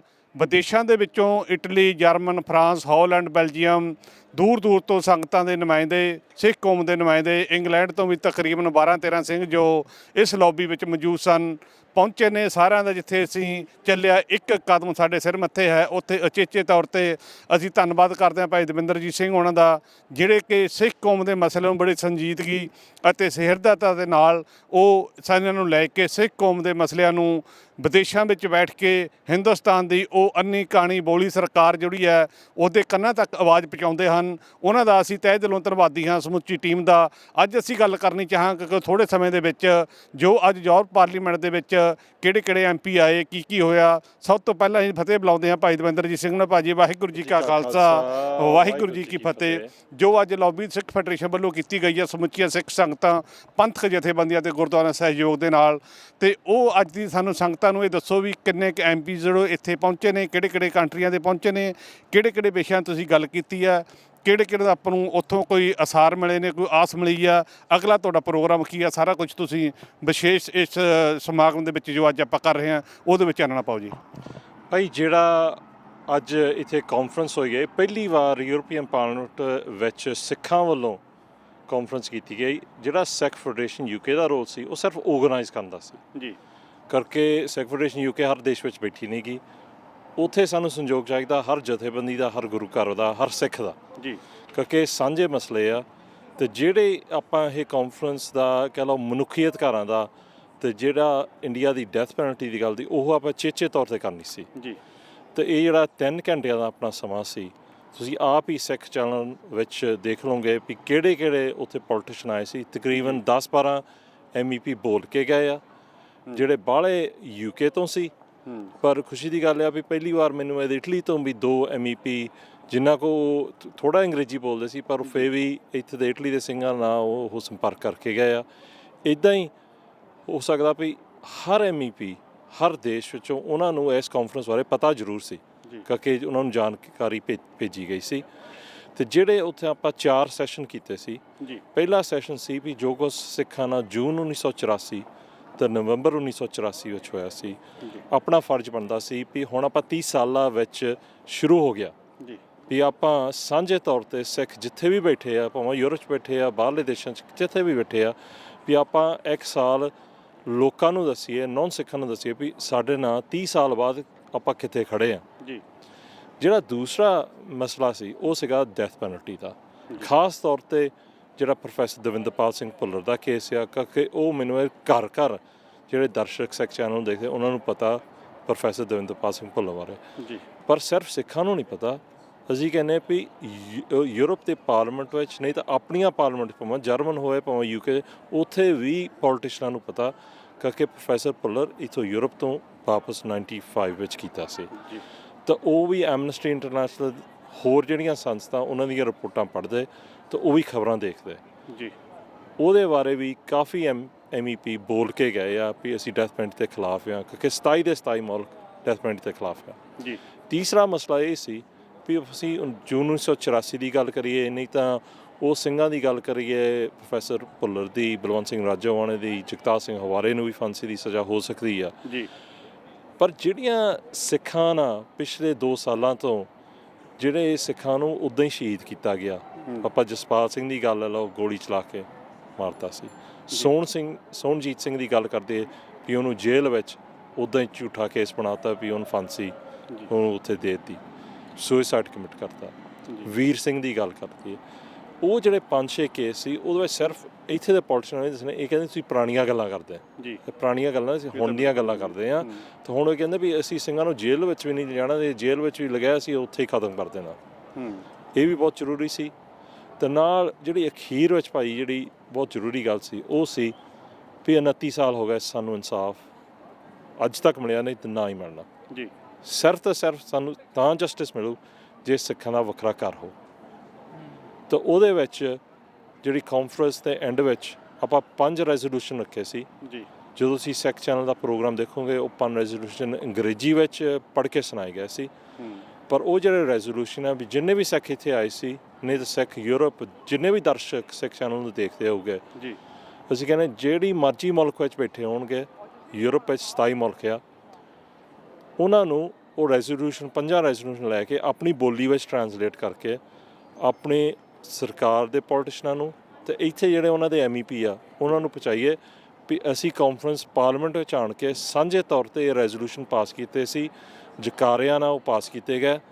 ਅਸੀਂ ਚਾਹੁੰਦੇ ਉਹ ਤੁਸੀਂ 5 ਰੈਜ਼ੋਲੂਸ਼ਨ ਆਪਣੀ ਪਾਰਲੀਮੈਂਟ ਵਿੱਚ ਹੁਣ ਪਾਸ ਕਰੋ ਤਾਂ ਇੱਥੋਂ ਰੈਜ਼ੋਲੂਸ਼ਨ ਬਣੇ ਜਿਹੜੇ 770 MEP ਆ, ਵੀ ਅਸੀਂ ਸਾਂਝੇ ਤੌਰ ਤੇ ਉਹ ਰੈਜ਼ੋਲੂਸ਼ਨ ਪਾਸ ਕਰਦੇ ਤੇ ਜਿਹੜੇ ਆਪਾਂ ਮਸਲੇ ਲੈ ਕੇ ਆਏ ਆ, ਹੋ ਸਕਦਾ ਵੀ ਇਹਦਾ ਸਾਲ ਵਿੱਚ ਹੀ ਆਪਾਂ ਕਾਫੀ ਨੇੜੇ ਚੱਲ ਜਾਈਏ ਉਸ ਮੰਜ਼ਿਲ ਤੇ ਜਦੋਂ ਇੱਕ ਦਿਨ ਆਪਣਾ ਘਰ ਜ਼ਰੂਰ ਬਣੂਗਾ। ਭਾਈ ਦਵਿੰਦਰ ਸਿੰਘ ਜੀ, ਤੁਸੀਂ ਜਿਹੜੀ ਆਪਾਂ ਇੱਥੇ ਜੋ ਆਪਾਂ ਲੌਬੀ ਕੀਤੀ ਤੁਸੀਂ ਕਰ ਰਹੇ ਹੋ ਲੰਬੇ ਸਮੇਂ ਤੋਂ, ਕੀ ਲੌਬੀ ਦਾ ਹਿੰਦੁਸਤਾਨ ਦੀ ਗੌਰਮੈਂਟ 'ਤੇ ਕੋਈ ਅਸਰ ਹੁੰਦਾ? ਭਾਈ ਜਿਹੜੀਆਂ ਆਪਾਂ ਪੋਲੀਟੀਕਲੀ ਜਿਹੜੇ ਵੀ ਕੰਮ ਕਰਦੇ ਭਾਵੇਂ ਆਪਣੇ ਦੇਸ਼ 'ਚ ਕਰਦੇ ਹਾਂ, ਭਾਵੇਂ ਆਪਾਂ ਇੱਕ ਪੋਲੀਟੀਸ਼ਨ ਨੂੰ ਮਿਲਦੇ ਹਾਂ, ਭਾਵੇਂ ਇੱਥੇ ਕਾਨਫਰੰਸ ਕਰਦੇ ਹਾਂ, ਭਾਵੇਂ ਲੌਬੀਆਂ ਕਰਦੇ ਹਾਂ, ਜਿੰਨੀ ਸਾਨੂੰ ਫੀਡਬੈਕ ਮਿਲਦੀ ਆ, ਠੀਕ ਆ, ਮਿਆਰਿਆਂ 'ਤੇ ਇੰਡੀਆ ਸਰਕਾਰ ਨੂੰ ਕਾਫੀ ਤਕਲੀਫ ਹੈ, ਮਿਆਰੇ ਹੁੰਦੇ ਆ ਵੱਖਰੇ ਵੱਖਰੇ ਦੇਸ਼ਾਂ 'ਚ, ਬਾਹਰਲੇ ਸਿੱਖ ਕਰਦੇ ਆ ਅੱਜ ਤੱਕ, ਪਰ ਜਦੋਂ ਆਪਾਂ ਪੋਲੀਟੀਕਲੀ ਕੋਈ ਮਸਲਾ ਚੱਕਦੇ ਹਾਂ ਉਹਨਾਂ ਨੂੰ ਇਹਦਾ ਜਵਾਬ ਦੇਣਾ ਤਰੀਕਾ ਨਹੀਂ ਉਹਨਾਂ ਨੂੰ ਪਤਾ, ਕਿਉਂਕਿ ਆਪਾਂ ਸੱਚ ਦੀ ਗੱਲ ਕਰਦੇ ਹਾਂ। ਜਦੋਂ ਆਪਾਂ ਸੱਚ ਦੀ ਗੱਲ ਕਰਾਂਗੇ, ਇਹ ਵੀ ਬੰਦੇ ਜੋ ਸੁਣਦੇ ਆ, ਜੋ ਆਪਾਂ ਹੁਣ ਗੱਲ ਕਰਾਂਗੇ ਵੀ ਪ੍ਰੋਫੈਸਰ ਨਾਲ ਆਹ ਕੁਛ ਹੋਇਆ, ਆਹ ਪਿਛਲੇ 2 ਮਹੀਨਿਆਂ ਵਿੱਚ ਪ੍ਰੋਫੈਸਰ ਦੇ ਕੇਸ 'ਚ ਹੋਇਆ, ਨਹੀਂ ਤਾਂ ਸੱਜਣ ਕੁਮਾਰ ਦੀ ਗੱਲ ਕਰਦੇ ਆ, ਫਿਰ ਉਹ ਸੋਚਦੇ ਵੀ ਇਹਨਾਂ ਦੀ ਗੱਲ ਸਹੀ ਆ, ਤਾਂ ਅਸੀਂ ਕਹਿੰਦੇ ਇੱਕ ਦਿਨ ਜ਼ਰੂਰ ਆਊਗਾ ਜਿਹੜੀਆਂ ਸਰਕਾਰਾਂ ਆਪਣੀਆਂ ਗੱਲ ਸੁਣਨਗੀਆਂ, ਪਰ ਸੁਣ ਕੇ ਉਹ 'ਤੇ ਕੋਈ ਐਕਸ਼ਨ ਲੈਣਗੀਆਂ। ਭਾਈ ਸਾਹਿਬ ਜੀ, ਜਿਵੇਂ ਤੁਸੀਂ ਗੱਲ ਕੀਤੀ ਆ ਸਿੱਖਾਂ ਦੇ ਆਪਣੇ ਘਰ ਖਾਲਿਸਤਾਨ ਦੀ, ਭਾਵੇਂ ਸਿੱਖ ਰਾਜ ਦੀ ਗੱਲ ਕੀਤੀ ਹੈ, ਸਿੱਖਾਂ ਦੀ ਆਜ਼ਾਦੀ ਦੀ ਗੱਲ ਕੀਤੀ ਹੈ, ਤੁਸੀਂ ਯੂਰਪ ਦੀਆਂ ਸਿੱਖ ਸੰਗਤਾਂ ਵੱਲੋਂ ਇਹ ਜੋ ਲੌਬੀ ਤੁਸੀਂ ਕਰ ਰਹੇ ਹੋ ਉਹਦੇ ਵਿੱਚ ਕਿਸ ਸਹਿਯੋਗ ਦੀ ਆਸ ਰੱਖਦੇ ਹੋ?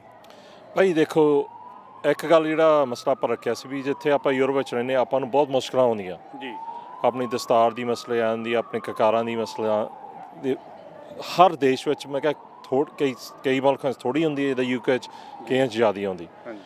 ਅਸੀਂ ਉਹ ਵੀ ਗੱਲ ਕਹਿੰਦੇ ਵੀ ਆਪਣੇ ਵੱਖਰੇ ਘਰ ਨਾਲ ਰਿਲੇਟਡ ਆ।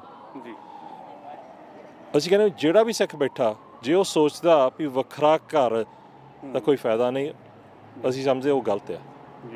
ਜੇ ਆਪਣਾ ਵੱਖਰਾ ਘਰ ਹੋਊਗਾ, ਆਪਣਾ ਕੋਈ ਬੋਲਬਾਲਾ ਹੋਊਗਾ ਹਰ ਦੇਸ਼ ਵਿੱਚ, ਫਿਰ ਜਿਹੜੀਆਂ ਆਪਾਂ ਨੂੰ ਮੁਸ਼ਕਲਾਂ ਆਉਂਦੀਆਂ ਜਿੱਥੇ ਆਪਾਂ ਰਹਿ ਰਹੇ ਹਾਂ, ਉਹ ਮੁਸ਼ਕਲਾਂ ਆਪਾਂ ਦੂਰ ਕਰ ਸਕਦੇ ਹਾਂ।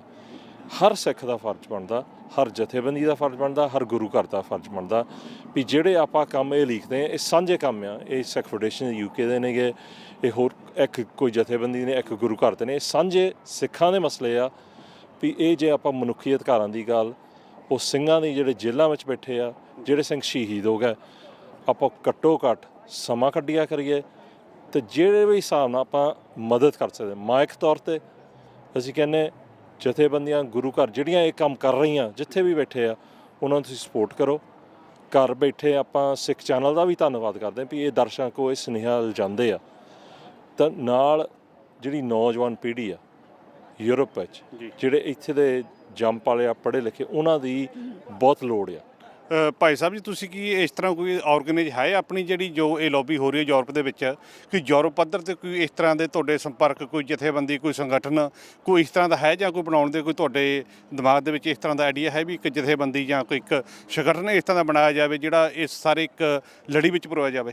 ਭਾਈ ਜਿੱਦਾਂ UK ਵਿੱਚ ਅਸੀਂ ਫੈਡਰੇਸ਼ਨ ਆਫ ਸਿੱਖ ਆਰਗੇਨਾਈਜੇਸ਼ਨ, ਜਿਹੜੀਆਂ ਪੰਥਕ ਜਥੇਬੰਦੀਆਂ ਇਕੱਠੇ ਹੋ ਕੇ ਅਸੀਂ ਸਾਂਝੇ ਤੌਰ 'ਤੇ ਕਈ ਪ੍ਰੋਗਰਾਮ ਲਿਖਦੇ ਹਾਂ। ਉਹ ਗੱਲ ਇੱਥੇ ਸਿੰਘਾਂ ਦੀ ਇਹ ਹੋਈ ਸੀ ਵੀ ਆਪਾਂ ਨੂੰ ਹਰ ਦੇਸ਼ ਵਿੱਚ ਉਹ ਢਾਂਚਾ ਉੱਦਾਂ ਹੀ ਤਿਆਰ ਕਰਨਾ ਚਾਹੀਦਾ ਵੀ ਵੱਖਰੇ ਵੱਖਰੇ ਥਾਂ 'ਤੇ ਆਪਾਂ ਜ਼ਰੂਰ ਕੰਮ ਕਰਦੇ ਹਾਂ ਹਰ ਮੁਲਕ ਵਿੱਚ, ਪਰ ਆਪਾਂ ਨੂੰ ਇਕੱਠੇ ਹੋ ਕੇ ਇਹ ਜੇ ਫੈਡਰੇਸ਼ਨ ਆਫ ਸਿੱਖ ਆਰਗੇਨਾਈਜੇਸ਼ਨ ਹਰ ਦੇਸ਼ ਵਿੱਚ ਬਣ ਜਾਵੇ, ਫਿਰ ਆਪਾਂ ਜਦੋਂ ਇੱਦਾਂ ਦਾ ਕੋਈ ਪ੍ਰੋਗਰਾਮ ਯੂਰਪ ਲੈਵਲ 'ਤੇ ਆਪਾਂ ਰੱਖਦੇ ਹਾਂ, ਫਿਰ ਆਪਾਂ ਹਰ ਜਥੇਬੰਦੀ, ਹਰ ਗੁਰੂ ਘਰ ਇਕੱਠੇ ਕਰਕੇ ਸਾਂਝੇ ਤੌਰ 'ਤੇ ਪ੍ਰੋਗਰਾਮ ਲਿਖ ਸਕਦੇ ਤਾਂ ਉਹਦੇ ਵਿੱਚ ਜ਼ਿਆਦਾ ਸਪੋਰਟ ਹੀ ਮਿਲੂਗੀ।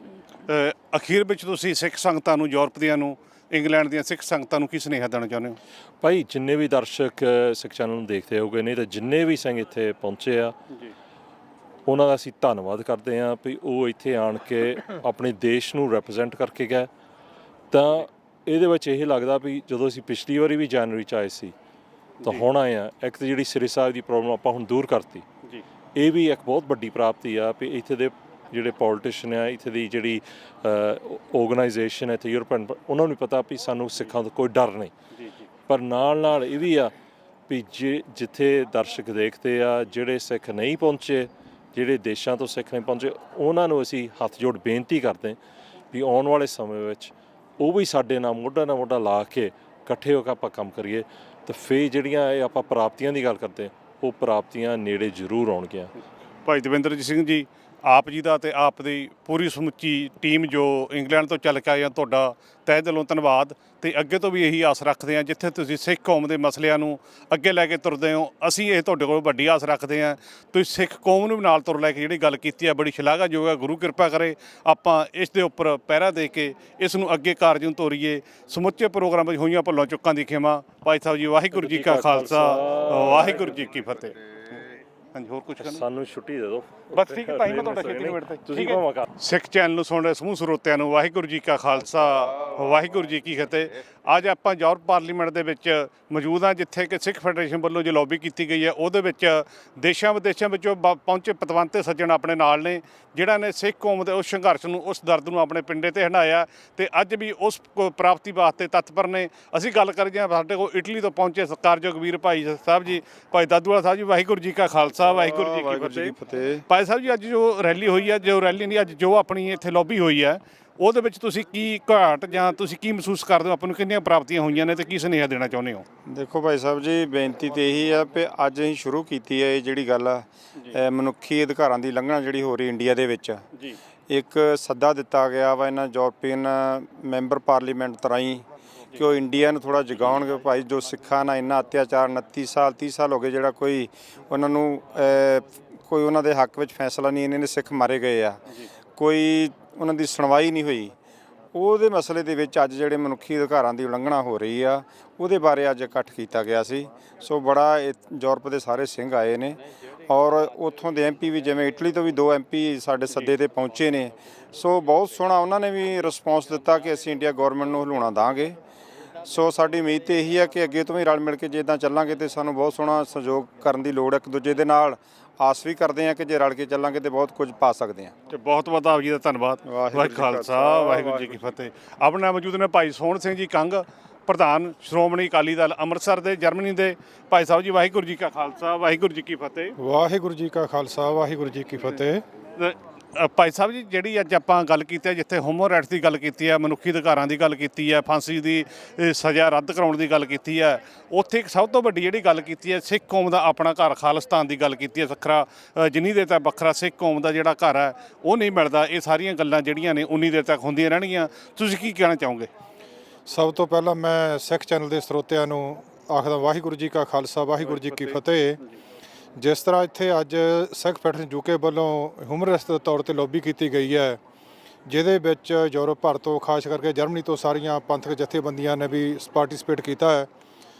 ਤੇ ਜਿਹੜੀ ਇਹ ਲੌਬੀ ਹੋਈ ਹੈ, ਜਿੱਥੇ ਸਿੱਖਾਂ ਨਾਲ ਲੰਬੇ ਸਮੇਂ ਤੋਂ 1978 ਤੋਂ ਲੈ ਕੇ ਅੱਜ ਤੱਕ ਵਧੀਕੀਆਂ ਹੁੰਦੀਆਂ ਆਈਆਂ ਹਿੰਦੁਸਤਾਨ ਦੇ ਵਿੱਚ, ਉਹਦੇ ਇਨਸਾਫ ਲਈ, ਹੱਕਾਂ ਲਈ, ਸਮਾਜਿਕ ਤੌਰ 'ਤੇ ਜਿੱਦਾਂ ਸਿੱਖ ਕੌਮ ਨੂੰ ਧਾਰਮਿਕ ਤੌਰ 'ਤੇ ਅਪਮਾਨ ਕੀਤਾ ਗਿਆ ਹਿੰਦ ਸਰਕਾਰ ਵੱਲੋਂ, ਉਹਦੇ ਇਨਸਾਫ ਲਈ ਗੱਲ ਕੀਤੀ ਗਈ ਹੈ। ਤੇ ਅਸੀਂ ਇਸ ਗੱਲੋਂ ਬੜੇ ਪ੍ਰਸੰਨ ਹਾਂ ਅੱਜ ਕਿ ਸਿੱਖ ਫੈਡਰੇਸ਼ਨ UK ਨੇ ਜਿੱਥੇ ਅੱਗੇ 4 ਰੈਜੂਲੇਸ਼ਨ ਹੋਰ ਵੱਖਰੇ ਪਾਸ ਕੀਤੇ ਆ, ਉੱਥੇ ਸਿੱਖਾਂ ਦੀ ਵੱਖਰੀ ਬਫਰ ਸਟੇਟ ਦਾ ਵੀ ਰੈਜੂਲੇਸ਼ਨ ਪਾਸ ਕੀਤਾ ਹੈ ਕਿ ਸਿੱਖਾਂ ਦੀ ਵੱਖਰੀ ਸਟੇਟ, ਸਿੱਖਾਂ ਦਾ ਘਰ ਖਾਲਿਸਤਾਨ ਚਾਹੀਦਾ ਹੈ। ਹਾਥੀ ਦੀ ਪੈੜ ਵਿੱਚ ਸਾਰਾ ਕੁਝ ਹੀ ਆ ਜਾਂਦਾ। ਇਹ ਬਹੁਤ ਹੀ ਸ਼ਲਾਘਾਯੋਗ ਕੰਮ ਹੈ। ਅਸੀਂ ਅੱਜ ਦੇ ਇਸ ਪ੍ਰੋਗਰਾਮ ਤੋਂ ਪੂਰੀ ਤਰ੍ਹਾਂ ਸੰਤੁਸ਼ਟ ਹਾਂ। ਔਰ ਇੱਕ ਮੈਂ ਹੋਰ ਅਚੇਚੀ ਬੇਨਤੀ ਕਰਦਾ ਜਾਵਾਂ ਕਿ ਜਿਹੜਾ ਪ੍ਰੋਫੈਸਰ ਭੁੱਲਰ ਬਾਰੇ ਚੱਲ ਰਹੀ ਹੈ ਗੱਲਬਾਤ, ਹੋ ਸਕਦਾ ਪ੍ਰਮਾਤਮਾ ਕਰੇ ਕਿ ਆਉਣ ਵਾਲੇ ਦਿਨਾਂ ਵਿੱਚ ਉੱਥੋਂ ਦੀ ਸਰਕਾਰ ਉਹਨੂੰ ਰਿਹਾ ਕਰ ਦੇਵੇ। ਤੇ ਅਸੀਂ ਜਰਮਨ ਦੀਆਂ ਜਥੇਬੰਦੀਆਂ ਵੱਲੋਂ, ਜਰਮਨ ਦੇ ਸਿੱਖਾਂ ਵੱਲੋਂ ਇੱਥੇ ਦੀਆਂ ਸਰਕਾਰਾਂ ਨੂੰ, ਖਾਸ ਕਰਕੇ ਜਰਮਨ ਸਰਕਾਰ ਨੂੰ ਬੇਨਤੀ ਕਰਨਾ ਚਾਹੁੰਦੇ ਹਾਂ ਕਿ ਉਹ ਜਰਮਨ ਸਰਕਾਰ ਜਿਹੜੀ ਆ, ਜੇ ਭੁੱਲਰ ਤੋਂ ਰਿਹਾ ਹੋ ਜਾਂਦਾ ਤੇ ਉਹਨੂੰ ਵਾਪਸ ਜਰਮਨ ਬੁਲਾਇਆ ਜਾਵੇ। ਤੇ ਜਿਹੜੇ ਇੱਥੇ ਦੀ ਸਿੱਖ ਜਥੇਬੰਦੀਆਂ ਜਰਮਨ ਦੇ ਸਿੱਖ ਆ, ਉਹਨਾਂ ਦਾ ਜਿਹੜਾ ਇਲਾਜ ਕਰਨ ਦਾ ਖਰਚਾ ਹੈ ਉਹ ਆਪਣੇ ਸਿਰ ਖੁਦ ਕਰਨਗੀਆਂ। ਤੇ ਅਸੀਂ ਜਰਮਨ ਸਰਕਾਰ ਤੋਂ ਇਹ ਆਸ ਵੀ ਰੱਖਦੇ ਹਾਂ ਕਿ ਇੱਥੋਂ ਹੀ ਉਹ ਡਿਪੋਰਟ ਹੋਇਆ ਸੀ। ਇੰਨਾ ਕੁਝ ਕਹਿੰਦਾ ਹੋਇਆ ਖਿਮਾ ਦਾ ਜਾਚਕ ਹਾਂ। ਵਾਹਿਗੁਰੂ ਜੀ ਕਾ ਖਾਲਸਾ, ਵਾਹਿਗੁਰੂ ਜੀ ਕੀ ਫਤਿਹ। ਰਾਜ ਬਿਨਾ ਨਹੀਂ ਧਰਮ ਚਲੇ ਹੈ, ਧਰਮ ਬਿਨਾਂ ਸਭ ਦਲੇ ਮਲੇ ਹੈ। ਬਿਲਕੁਲ ਦਰੁਸਤ ਗੱਲ ਹੈ। ਰਾਜ ਤੋਂ ਬਿਨਾਂ ਜਿਹੜਾ ਧਰਮ ਹੈ ਉਹ ਨਹੀਂ ਪ੍ਰਫੁੱਲਤ ਹੋ ਸਕਦਾ। ਭਾਈ ਸਾਹਿਬ ਜੀ, ਵਾਹਿਗੁਰੂ ਜੀ ਕਾ ਖਾਲਸਾ, ਵਾਹਿਗੁਰੂ ਜੀ ਕੀ ਫਤਿਹ। ਵਾਹਿਗੁਰੂ ਜੀ ਕਾ ਖਾਲਸਾ, ਵਾਹਿਗੁਰੂ ਜੀ ਕੀ ਫਤਿਹ। ਭਾਈ ਨਰਿੰਦਰ ਸਿੰਘ ਜੀ, ਆਪ ਜੀ ਦਾ ਜੀ ਆਇਆਂ, ਧੰਨਵਾਦ ਤੁਹਾਡਾ। ਤੁਸੀਂ ਇਸ ਲੌਬੀ ਵਿੱਚ ਆਏ ਹੋ ਤੇ ਤੁਸੀਂ ਅੱਜ ਜੋ ਲੌਬੀ ਹੋਈ ਹੈ ਉਹਦੇ ਵਿੱਚੋਂ ਕੀ ਰਿਜ਼ਲਟ ਕੱਢਿਆ? ਕਿੰਨੀ ਕੁ ਇਹ ਆਪ ਨੂੰ ਪੋਜ਼ਿਟਿਵ ਹੈ, ਜਾਂ ਇਹ ਜੇ ਲੌਬੀਆਂ ਕਰਨ ਦਾ ਆਪਣਾ ਕੋਈ ਮਕਸਦ ਹੈ, ਜਾਂ ਇਹ ਫਾਲਤੂ ਨੇ? ਕੀ ਕਹਿਣਾ ਚਾਹੋਗੇ ਤੁਸੀਂ? ਮੈਂ ਸਭ ਤੋਂ ਪਹਿਲਾਂ ਤਾਂ ਵਾਹਿਗੁਰੂ ਜੀ ਕਾ ਖਾਲਸਾ, ਵਾਹਿਗੁਰੂ ਜੀ ਕੀ ਫਤਿਹ। ਜੋ ਵੀ ਤੁਸੀਂ ਲੋਬੀਆਂ ਕਰ ਰਹੇ ਹੋ, ਇਹ ਨਹੀਂ ਕਿਹਾ ਜਾ ਸਕਦਾ ਕਿ ਫਜ਼ੂਲ ਹਨ, ਕਿਉਂਕਿ ਕੋਈ ਵੀ ਸਿੱਖ ਜਿਹੜਾ ਹੈ ਉਹ ਇਹ ਜ਼ਰੂਰ ਚਾਹੇਗਾ ਕਿ ਉਸ ਦੇ ਹੱਕ ਉਸ ਨੂੰ ਮਿਲਣ। ਹਿੰਦੁਸਤਾਨ ਦੇ ਵਿੱਚ ਜਿਸ ਤਰੀਕੇ ਦੇ ਨਾਲ ਸਿੱਖਾਂ ਨੇ ਕੁਰਬਾਨੀਆਂ ਕੀਤੀਆਂ ਹਨ, ਹਿੰਦੁਸਤਾਨ ਦੀ ਆਜ਼ਾਦੀ ਵਾਸਤੇ ਕੁਰਬਾਨੀਆਂ ਕੀਤੀਆਂ ਹਨ, ਹਰ ਜਗ੍ਹਾ ਅੱਗੇ ਵੱਧ ਕੇ ਆਪਣਾ ਹਿੱਸਾ ਪਾਇਆ ਹੈ, ਤਾਂ ਆਪਣੀ ਆਜ਼ਾਦੀ ਵਾਸਤੇ ਵੀ ਉਹਨਾਂ ਦਾ ਇਹ ਫਰਜ਼ ਬਣਦਾ ਹੈ ਕਿ ਉਹ ਅੱਗੇ ਵੱਧ ਕੇ ਉਸ ਵਿੱਚ ਹਿੱਸਾ ਲੈਣ, ਹਰ ਤਰ੍ਹਾਂ ਨਾਲ ਉਸ ਦੀ ਮਦਦ ਕਰਨ, ਉਸ ਦੇ ਨਾਲ ਚੱਲਣ। ਇਹ ਨਹੀਂ ਕਿ ਇੱਕ ਨੂੰ ਫਾਂਸੀ ਦਿੱਤੀ ਜਾਵੇ, ਦੂਸਰੇ ਨੂੰ ਫ੍ਰੀ ਕਰ ਦਿੱਤਾ ਜਾਵੇ, ਇੱਕ ਤੇ ਕੇਸ ਚੱਲੇ ਇੱਕ ਤੇ ਕੇਸ ਨਾ ਚੱਲੇ। ਇਹ ਜਿਹੜਾ ਅੰਨਾ ਕਾਨੂੰਨ ਹੈ, ਇਸ ਦੇ ਖਿਲਾਫ ਖਲੋਣਾ ਸਾਡਾ ਫਰਜ਼ ਬਣਦਾ ਹੈ। ਮੈਂ ਸਾਰਿਆਂ ਦਾ ਤਹਿ ਦਿਲੋਂ ਸ਼ੁਕਰਗੁਜ਼ਾਰ ਹਾਂ ਜਿਹੜੇ ਮੇਰੇ ਵੀਰ ਦੂਰੋਂ ਦੂਰੋਂ ਚੱਲ ਕੇ ਜਿਹੜੇ ਇਸ ਜਗ੍ਹਾ ਤੇ ਪਹੁੰਚੇ ਹਨ, ਜਿਹੜੇ ਸਿੱਖੀ ਦੀ ਰਾਖੀ ਕਰ ਰਹੇ ਹਨ। ਸਾਨੂੰ ਇਹਨਾਂ 'ਤੇ ਫਖਰ ਹੈ ਕਿ ਇਹ ਮੇਰੇ ਵੀਰ ਜਿਹੜੇ ਸਾਡੇ ਅੱਗੇ ਲੱਗ ਕੇ ਤੇ ਗੁਰੂ ਗੋਬਿੰਦ ਸਿੰਘ ਜੀ, ਗੁਰੂ ਨਾਨਕ ਦੇਵ ਜੀ ਦੇ ਚਲਾਏ ਹੋਏ ਰਸਤੇ ਨੂੰ ਅੱਗੇ ਲੈ ਕੇ ਚੱਲ ਰਹੇ ਹਨ। ਸਾਨੂੰ ਇਹਨਾਂ 'ਤੇ ਮਾਣ ਹੈ। ਵਾਹਿਗੁਰੂ ਜੀ ਕਾ ਖਾਲਸਾ, ਵਾਹਿਗੁਰੂ ਜੀ ਕੀ ਫਤਿਹ। ਭਾਈ ਸਾਹਿਬ ਆਪ ਜੀ ਦਾ ਬਹੁਤ ਬਹੁਤ ਧੰਨਵਾਦ। ਮੈਂ ਗੱਲ ਕਰਨੀ ਚਾਹਾਂ ਭਾਈ ਜਗਦੀਸ਼ ਸਿੰਘ ਜੀ ਪੂਰਾ, ਜੋ ਲੰਬੇ ਸਮੇਂ ਤੋਂ ਬੈਲਜੀਅਮ ਵਿੱਚ ਰਹਿ ਰਹੇ ਨੇ, ਹਮੇਸ਼ਾ ਹੀ ਇਸੇ ਕਾਰਜਾਂ ਵਿੱਚ ਆਰਗੇਨਾਈਜ਼ ਵੀ ਇਹ ਕਰਦੇ ਨੇ। ਅੱਜ ਵੀ ਇਹਨਾਂ ਦਾ ਕਾਫੀ ਵੱਡਾ ਇੱਥੇ ਯੋਗਦਾਨ ਹੈ, ਲੰਗਰ ਦੀ ਸੇਵਾ ਤੇ ਸੰਗਤਾਂ ਨੂੰ ਵੀ ਇੱਥੇ ਤੱਕ ਲੈ ਕੇ ਆਉਂਦਾ। ਭਾਈ ਸਾਹਿਬ ਜੀ, ਅੱਜ ਦੀ ਲੌਬੀ ਵਾਸਤੇ ਤੁਸੀਂ ਸਿੱਖ ਸੰਗਤਾਂ ਨੂੰ ਕੀ ਕਹਿਣਾ ਚਾਹੁੰਦੇ ਹੋ? ਵਾਹਿਗੁਰੂ ਜੀ ਕਾ ਖਾਲਸਾ, ਵਾਹਿਗੁਰੂ ਜੀ ਕੀ ਫਤਿਹ। ਪਹਿਲਾਂ ਮੈਂ ਸਾਰੀ ਸੰਗਤ ਜੋ ਵੀ ਮਤਲਬ ਸਿੱਖ ਚੈਨਲ ਨੂੰ ਦੇਖ ਰਹੀ ਆ, ਸੁਣ ਰਹੀ ਆ, ਅਤੇ ਇੱਥੇ ਜਿੰਨੇ ਵੀ ਸਾਰੇ ਸੁਹਿਰਦ ਜਥੇਬੰਦੀਆਂ ਦੇ ਲੀਡਰ ਕਹਿ ਲਓ, ਸਾਡੇ ਸਿੱਖ ਕਹਿ ਲਓ, ਜਿਨ੍ਹਾਂ ਨੇ ਵੀ ਹਾਜ਼ਰੀ ਭਰੀ ਆ, ਉਹਨਾਂ ਦਾ ਸਾਰਿਆਂ ਦਾ ਤਹਿ ਦਿਲੋਂ ਧੰਨਵਾਦ ਕਰਦਾ। ਅਤੇ ਦੂਸਰੇ ਨੰਬਰ 'ਤੇ ਮੈਂ ਇਹ ਕਹਿਣਾ ਚਾਹੁੰਦਾ ਕਿ ਜਿਵੇਂ ਕਿ ਤੁਸੀਂ ਸਾਰੇ ਹੀ ਜਾਣਦੇ ਹੋ, ਆਪਾਂ ਸਾਰੇ ਰਲ ਕੇ ਲਗਭਗ ਇੱਥੇ 10 ਕੁ ਸਾਲ ਤੋਂ ਲਗਾਤਾਰ ਆ ਰਹੇ ਹਾਂ। 10 ਸਾਲਾਂ ਦੇ ਵਿੱਚ ਸਾਡੀ ਇੱਥੇ ਕਾਫੀ ਜਾਣਦੀ ਹੈ ਕਹਿ ਲਓ ਵੀ ਪਲੱਸ ਵੱਲ ਅਸੀਂ ਗਏ ਹਾਂ। ਕਿਸੇ ਟਾਈਮ 'ਤੇ ਸਾਨੂੰ ਇੱਥੇ ਸ੍ਰੀ ਸਾਹਿਬ ਲਾਉਣੀ ਪੈਂਦੀ ਸੀ, ਕੋਈ ਟਾਈਮ ਇਹ ਵੀ ਆਇਆ ਸੀਗਾ ਕਿ ਸ੍ਰੀ ਸਾਹਿਬ ਲਈ ਸਾਨੂੰ ਬਾਹਰ ਬੈਠ ਕੇ ਮੁਜ਼ਾਹਰਾ ਕਰਨਾ ਪਿਆ ਸੀਗਾ। ਜਿਹੜੇ ਸਾਡੇ FSO ਦੇ ਵਰਕਰ ਨੇ ਵੀਰ ਦਵਿੰਦਰਜੀਤ ਹੋਣੀ, ਸੁਖਵਿੰਦਰ ਸਿੰਘ ਹੋਣੀ, ਉਹਨਾਂ ਦੇ ਸਹਿਯੋਗ ਨਾਲ ਜਿਹੜੇ MEP ਦੇ ਨਾਲ ਉਹਨਾਂ ਦੇ ਲਿੰਕ ਨੇ, ਉਹ ਵੀ ਸਾਡੇ ਨਾਲ ਮੁਜ਼ਾਹਰੇ ਦੇ ਵਿੱਚ ਸ਼ਾਮਲ ਹੋਏ ਸੀਗੇ। ਫਿਰ ਉਹਨਾਂ ਨੇ ਕਾਫੀ ਦੇਰ ਸਾਨੂੰ ਜਿਹੜੀਆਂ ਪ੍ਰਾਈਵੇਟ ਇਹਨਾਂ ਦੀਆਂ ਬਿਲਡਿੰਗਾਂ ਨੇ, ਉਹਨਾਂ ਦੇ ਵਿੱਚ ਸਾਡੇ ਨਾਲ ਮੀਟਿੰਗਾਂ ਕਰਦੇ ਰਹੇ ਨੇ। ਅਤੇ ਅੱਜ ਜਿਹੜਾ ਸੀਗਾ ਸਾਡਾ ਸੈਕੰਡ ਟਾਈਮ ਸੀਗਾ ਜਿਹੜਾ ਅਸੀਂ ਸ੍ਰੀ ਸਾਹਿਬ ਦੇ ਨਾਲ ਆਫੀਸ਼ੀਅਲੀ ਅੰਦਰ ਐਂਟਰ ਹੋਏ ਹਾਂ। ਸਭ ਤੋਂ ਵੱਡੀ ਗੱਲ ਤਾਂ ਇਹ ਸਾਰੇ ਸਿੱਖਾਂ ਦੀ ਜਾਂ ਮਤਲਬ ਕਹਿ ਲਓ ਸਿੱਖ ਫੈਡਰੇਸ਼ਨ ਆਫ UK ਦੀ ਇਹਦੇ ਵਿੱਚ ਪ੍ਰਾਪਤੀ ਆ। ਅਸੀਂ ਇਹ 'ਤੇ ਮਾਣ ਮਹਿਸੂਸ ਕਰਦੇ ਹਾਂ। ਦੂਜੀ ਗੱਲ ਅਸੀਂ ਇਹ ਅੱਜ ਦੇ ਵਿੱਚ ਇਹ ਮਹਿਸੂਸ ਕਰਦੇ ਹਾਂ ਕਿ ਜਿਹੜਾ ਪਹਿਲੀ ਵਾਰੀ ਅੰਦਰ ਕਿਸੇ ਵੀ ਪਾਰਲੀਮੈਂਟ, ਯੂਰਪੀਅਨ ਪਾਰਲੀਮੈਂਟ ਦੇ ਵਿੱਚ ਸਾਡੇ ਸਿੱਖਾਂ ਦੇ ਹੱਥਾਂ ਦੇ ਵਿੱਚ ਮਤੇ ਪਾਸ ਕੀਤੇ ਗਏ ਨੇ, ਪਾਏ ਗਏ ਨੇ। ਅੱਗੇ ਪਾਸ ਕਰਾਉਣਾ ਸਾਡੀ ਆਪਣੀ ਹਿੰਮਤ, ਅਸੀਂ ਕਿੰਨਾ ਉਹਨਾਂ 'ਤੇ ਜ਼ੋਰ ਪਾਉਂਦੇ ਹਾਂ, ਅਤੇ ਉਹਦੇ ਲਈ ਇਹ ਸਾਡਾ ਬਹੁਤ ਸਿੱਖਾਂ ਦਾ ਅੱਜ ਵਡਭਾਗਾ ਕਹਿ ਲਓ ਟਾਈਮ ਆ ਅਤੇ ਖੁਸ਼ੀ ਦਾ ਦਿਨ ਆ। ਅਤੇ ਅਸੀਂ ਉਮੀਦ ਕਰਦੇ ਹਾਂ ਵੀ ਜਿਵੇਂ ਕਿ ਆਪਾਂ ਇੱਥੇ ਬੈਠ ਕੇ ਵਿਚਾਰਾਂ ਵੀ ਕਰੀਆਂ ਆਪਸ ਵਿੱਚ ਹੀ, ਜਿਵੇਂ ਪਹਿਲਾਂ ਵੀ ਸਾਰੇ ਕੰਟਰੀਆਂ ਦੇ ਵਿੱਚੋਂ ਵੀਰ ਸਾਰੇ ਰਲ ਕੇ ਜਥੇਬੰਦੀਆਂ ਤੋਂ ਉੱਪਰ ਉੱਠ ਕੇ ਇੱਕ ਗਰੁੱਪ ਦੇ ਤੌਰ 'ਤੇ ਸਿੱਖ ਯੂਨੀਅਨ ਦੇ ਤੌਰ 'ਤੇ ਕੰਮ ਕਰਨ ਲੱਗੇ ਸੀ, ਉਸ ਤਰ੍ਹਾਂ ਕਰੀਏ। ਮੇਰਾ ਖਿਆਲ ਹੈ ਕਿ ਅਸੀਂ ਕਾਫੀ ਕੁਛ ਕਾਮਯਾਬੀ ਕਰ ਜਾਵਾਂਗੇ। ਇਹਨਾਂ ਕੁਛ ਕਹਿੰਦਾ ਹੋਇਆ ਮੈਂ ਧੰਨਵਾਦ ਕਰਦਾ ਹਾਂ।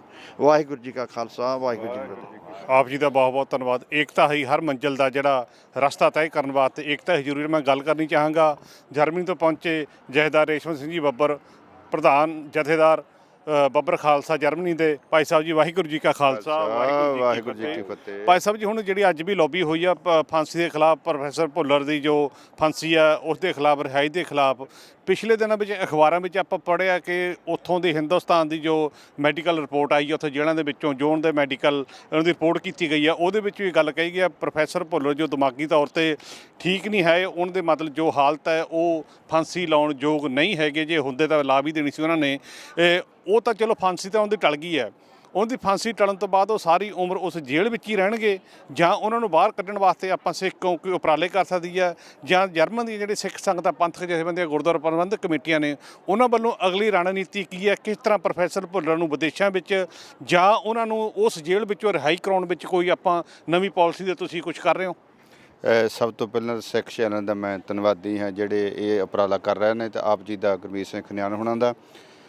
ਰਹੀ ਗੱਲ ਪ੍ਰੋਫੈਸਰ ਸਿੰਘ ਭੁੱਲਰ ਦੀ, ਜਰਮਨ ਦੀਆਂ ਜਥੇਬੰਦੀਆਂ ਨੇ, ਗੁਰਦੁਆਰਾ ਪ੍ਰਬੰਧਕ ਕਮੇਟੀਆਂ ਨੇ ਪਹਿਲਾਂ ਵੀ ਹਰੇਕ ਵਾਹ ਲਾਈ ਹੈ। ਹੁਣ ਵੀ ਅਸੀਂ ਜਾ ਕੇ ਸਾਰਿਆਂ ਨਾਲ ਸਲਾਹ ਕਰਕੇ ਉੱਥੇ ਦੀ ਫਾਰਮੈਸੀ ਨੂੰ ਚਿੱਠੀਆਂ ਕੱਢਾਂਗੇ ਕਿ ਭੁੱਲਰ ਦੀ ਇਹ ਹਾਲਾਤ ਨੇ, ਉਹਨਾਂ 'ਤੇ ਦਬਾਅ ਪਾਵਾਂਗੇ ਕਿ ਅਸੀਂ ਜਿੱਦਾਂ ਸੋਹਣਾ ਨੇ ਦੱਸਿਆ ਵੀ ਅਸੀਂ ਉਹਨਾਂ ਜਿਹੜਾ ਡਾਕਟਰੀ ਇਲਾਜ ਅਸੀਂ ਕਰਾਵਾਂਗੇ, ਉਹਨੂੰ ਜਰਮਨ ਸੱਦਿਆ ਜਾਵੇ। ਅਸੀਂ ਹਰ ਹੀਲਾ ਵਸੀਲਾ ਕੋਸ਼ਿਸ਼ ਜ਼ਰੂਰ ਕਰਾਂਗੇ ਕਿ ਭੁੱਲਰ ਦੁਬਾਰੇ ਜਰਮਨ ਆ ਜਾਣ, ਉਹਨਾਂ ਦਾ ਸਹੀ ਇਲਾਜ ਹੋ ਸਕੇ, ਉਹ ਤੰਦਰੁਸਤ ਹੋ ਕੇ ਆਪਣੇ ਪਰਿਵਾਰ ਵਿੱਚ ਉਹ ਵੀ ਆਪਣੀ ਜ਼ਿੰਦਗੀ ਜਿਹੜੇ ਪਲ ਬਤੀਤ ਕਰ ਸਕਣ। ਸਾਡਾ ਹਰ ਪੱਖੋਂ ਉਪਰਾਲਾ ਹੋਵੇਗਾ ਜੀ।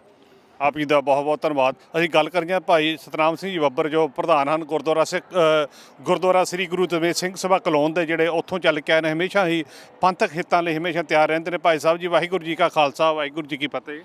ਵਾਹਿਗੁਰੂ ਜੀ ਕਾ ਖਾਲਸਾ, ਵਾਹਿਗੁਰੂ ਜੀ ਕੀ ਫਤਿਹ। ਭਾਈ ਸਾਹਿਬ ਜੀ, ਜੋਬ ਪਾਰਲੀਮੈਂਟ ਜੋ ਸਿੱਖ ਫੈਡਰੇਸ਼ਨ ਯੂਕੇ ਵੱਲੋਂ ਲੌਬੀ ਕੀਤੀ ਗਈ ਹੈ, ਤੁਸੀਂ ਇਸ ਲੌਬੀ ਨੂੰ ਹੋਰ ਅੱਗੇ ਵਧਾਉਣ ਵਾਸਤੇ ਗੁਰਦੁਆਰਾ ਪ੍ਰਬੰਧਕ ਕਮੇਟੀਆਂ ਦੇ ਵਿੱਚ ਤੁਸੀਂ ਇਸ ਵੇਲੇ ਪ੍ਰਧਾਨ ਹੋ ਗੁਰੂ ਘਰ ਦੇ, ਕੀ ਤੁਸੀਂ ਪੰਥਕ ਜਿਹੜੀਆਂ ਜੋ ਗੁਰਦੁਆਰਾ ਪ੍ਰਬੰਧਕ ਕਮੇਟੀਆਂ ਉਹਨਾਂ ਵੱਲੋਂ ਉਹਨਾਂ ਨੂੰ ਅਪੀਲ ਸਹਿਯੋਗ ਦੇਣ ਦੀ, ਤੇ ਇਹ ਜੋ ਫੈਡਰੇਸ਼ਨ ਵੱਲੋਂ ਜੋ ਇੱਕ ਚੰਗਾ ਉਪਰਾਲਾ ਕੀਤਾ ਜਾ ਰਿਹਾ, ਫੈਡਰੇਸ਼ਨ ਨੂੰ ਤੁਹਾਡੇ ਵੱਲੋਂ ਕਿਸ ਤਰ੍ਹਾਂ ਸਹਿਯੋਗ ਮਿਲ ਸਕਦਾ, ਇਹਦੇ ਬਾਰੇ ਕੀ ਕਹਿਣਾ ਚਾਹੁੰਦੇ ਹੋ? ਹਾਂਜੀ, ਸਰਦਾਰ ਗੁਰਮੀਤ ਸਿੰਘ ਜੀ, ਜੋ ਅੱਜ ਆਪਾਂ ਇੱਥੇ ਇਕੱਤਰ ਹੋਏ ਸੀ ਔਰ ਜਿਹੜਾ ਤੁਸੀਂ ਸਵਾਲ ਮੇਰੇ 'ਤੇ ਕੀਤਾ ਹੈ, ਬਹੁਤ ਹੀ ਵਧੀਆ ਆ, ਕਿਉਂਕਿ ਵੀ ਜਿਹੜੇ ਗੁਰਦੁਆਰੇ ਗੁਰੂ ਘਰਾਂ ਦੀਆਂ ਸੰਗਤਾਂ ਜੇਕਰ ਇਸ ਹਮਲੇ ਨੂੰ ਹੋਰ ਅੱਗੇ ਮਾਰਨ, ਹੋਰ ਸੰਗਤਾਂ ਸਾਥ ਦੇਣ, ਜਿਵੇਂ ਸਿੱਖ ਫੈਡਰੇਸ਼ਨ ਯੂਕੇ ਨੇ ਉੱਥੇ ਇੰਗਲੈਂਡ ਦੇ ਵਿੱਚ ਵੀ ਜਿਹੜੇ ਸਿੱਖ ਮੰਗਾਂ ਲਈ, ਸਿੱਖ ਹੱਕਾਂ ਲਈ ਗੱਲ ਕੀਤੀ ਆ, ਔਰ ਇੱਥੇ ਯੂਰਪੀਅਨ ਪਾਰਲੀਮੈਂਟ ਦੇ ਵਿੱਚ ਵੀ ਪਹੁੰਚ ਕੇ ਜਿਹੜੀ ਗੱਲ ਕੀਤੀ ਹੈ, ਬਹੁਤ ਹੀ ਇੱਕ ਵੱਡਾ ਉਦਮ ਸੀ।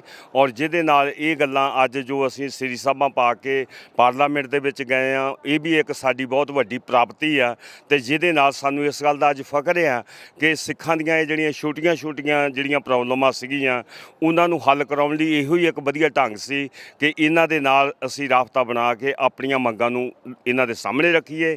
ਔਰ ਜਿਹਨੂੰ ਉਹਨਾਂ ਨੇ ਮਤਲਬ ਜਿਹੜੀ ਇਹ ਸਾਡੀ ਅੱਜ ਪ੍ਰਾਪਤੀ ਸੀ ਵੀ ਸਾਰੇ ਜਿੰਨੇ ਵੀ ਬੰਦੇ ਉੱਥੇ ਗਏ ਸੀ, ਔਰ ਉਹਨਾਂ ਐਮਪੀਆਂ ਦੇ ਨਾਲ ਜੋ ਬੈਠ ਕੇ ਅੱਜ ਦੀ ਜਿਹੜੀ ਗੱਲ ਹੋਈ, ਜਿਹੜੇ ਯੂਰਪ ਦੇ ਐਮਪੀ ਸੀ ਔਰ ਜਿਹੜੇ ਬਾਹਰਲੇ ਸਾਡੇ ਵੀ ਜਿਹੜੇ ਯੂਰਪ ਦੇ ਵਿੱਚੋਂ ਸਿੰਘ ਆਏ ਹੋਏ ਸੀ, ਜਿਨ੍ਹਾਂ ਨੇ ਬਹਿ ਕੇ ਅੱਜ ਦੇ ਜੋ ਮਸਲਿਆਂ 'ਤੇ ਗੱਲਾਂ ਕੀਤੀਆਂ, ਉਹ ਬਹੁਤ ਹੀ ਪ੍ਰਭਾਵਸ਼ਾਲੀ ਸੀ।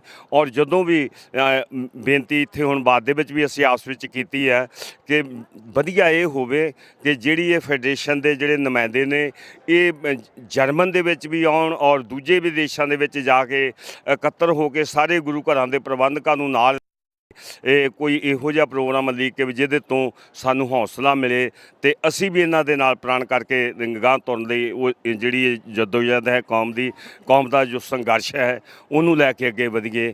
ਇਹ ਅੱਜ ਮਤਲਬ ਜਿਹੜੀ ਸਾਡੀ ਦਿਲੋਂ ਤਮੰਨਾ ਹੈ। ਔਰ ਮੈਂ ਨਾਲ ਹੀ ਧੰਨਵਾਦ ਕਰਦਾ ਹਾਂ ਸਿੱਖ ਚੈਨਲ ਦਾ, ਔਰ ਜਿਹਦੇ ਵੱਲੋਂ ਅੱਜ ਦੀ ਜੋ ਰਿਪੋਰਟ ਸਾਰੀ ਤਿਆਰ ਕੀਤੀ ਗਈ, ਸਰਦਾਰ ਗੁਰਮੀਤ ਸਿੰਘ ਜੀ ਖਣਿਆਨ, ਜਿਨ੍ਹਾਂ ਨੇ ਵੀ ਬਹੁਤ ਉਪਰਾਲਾ ਕਰਕੇ ਇਸ ਉਦਮ ਨੂੰ ਲੈ ਕੇ ਅੱਗੇ ਵਧੇ ਨੇ।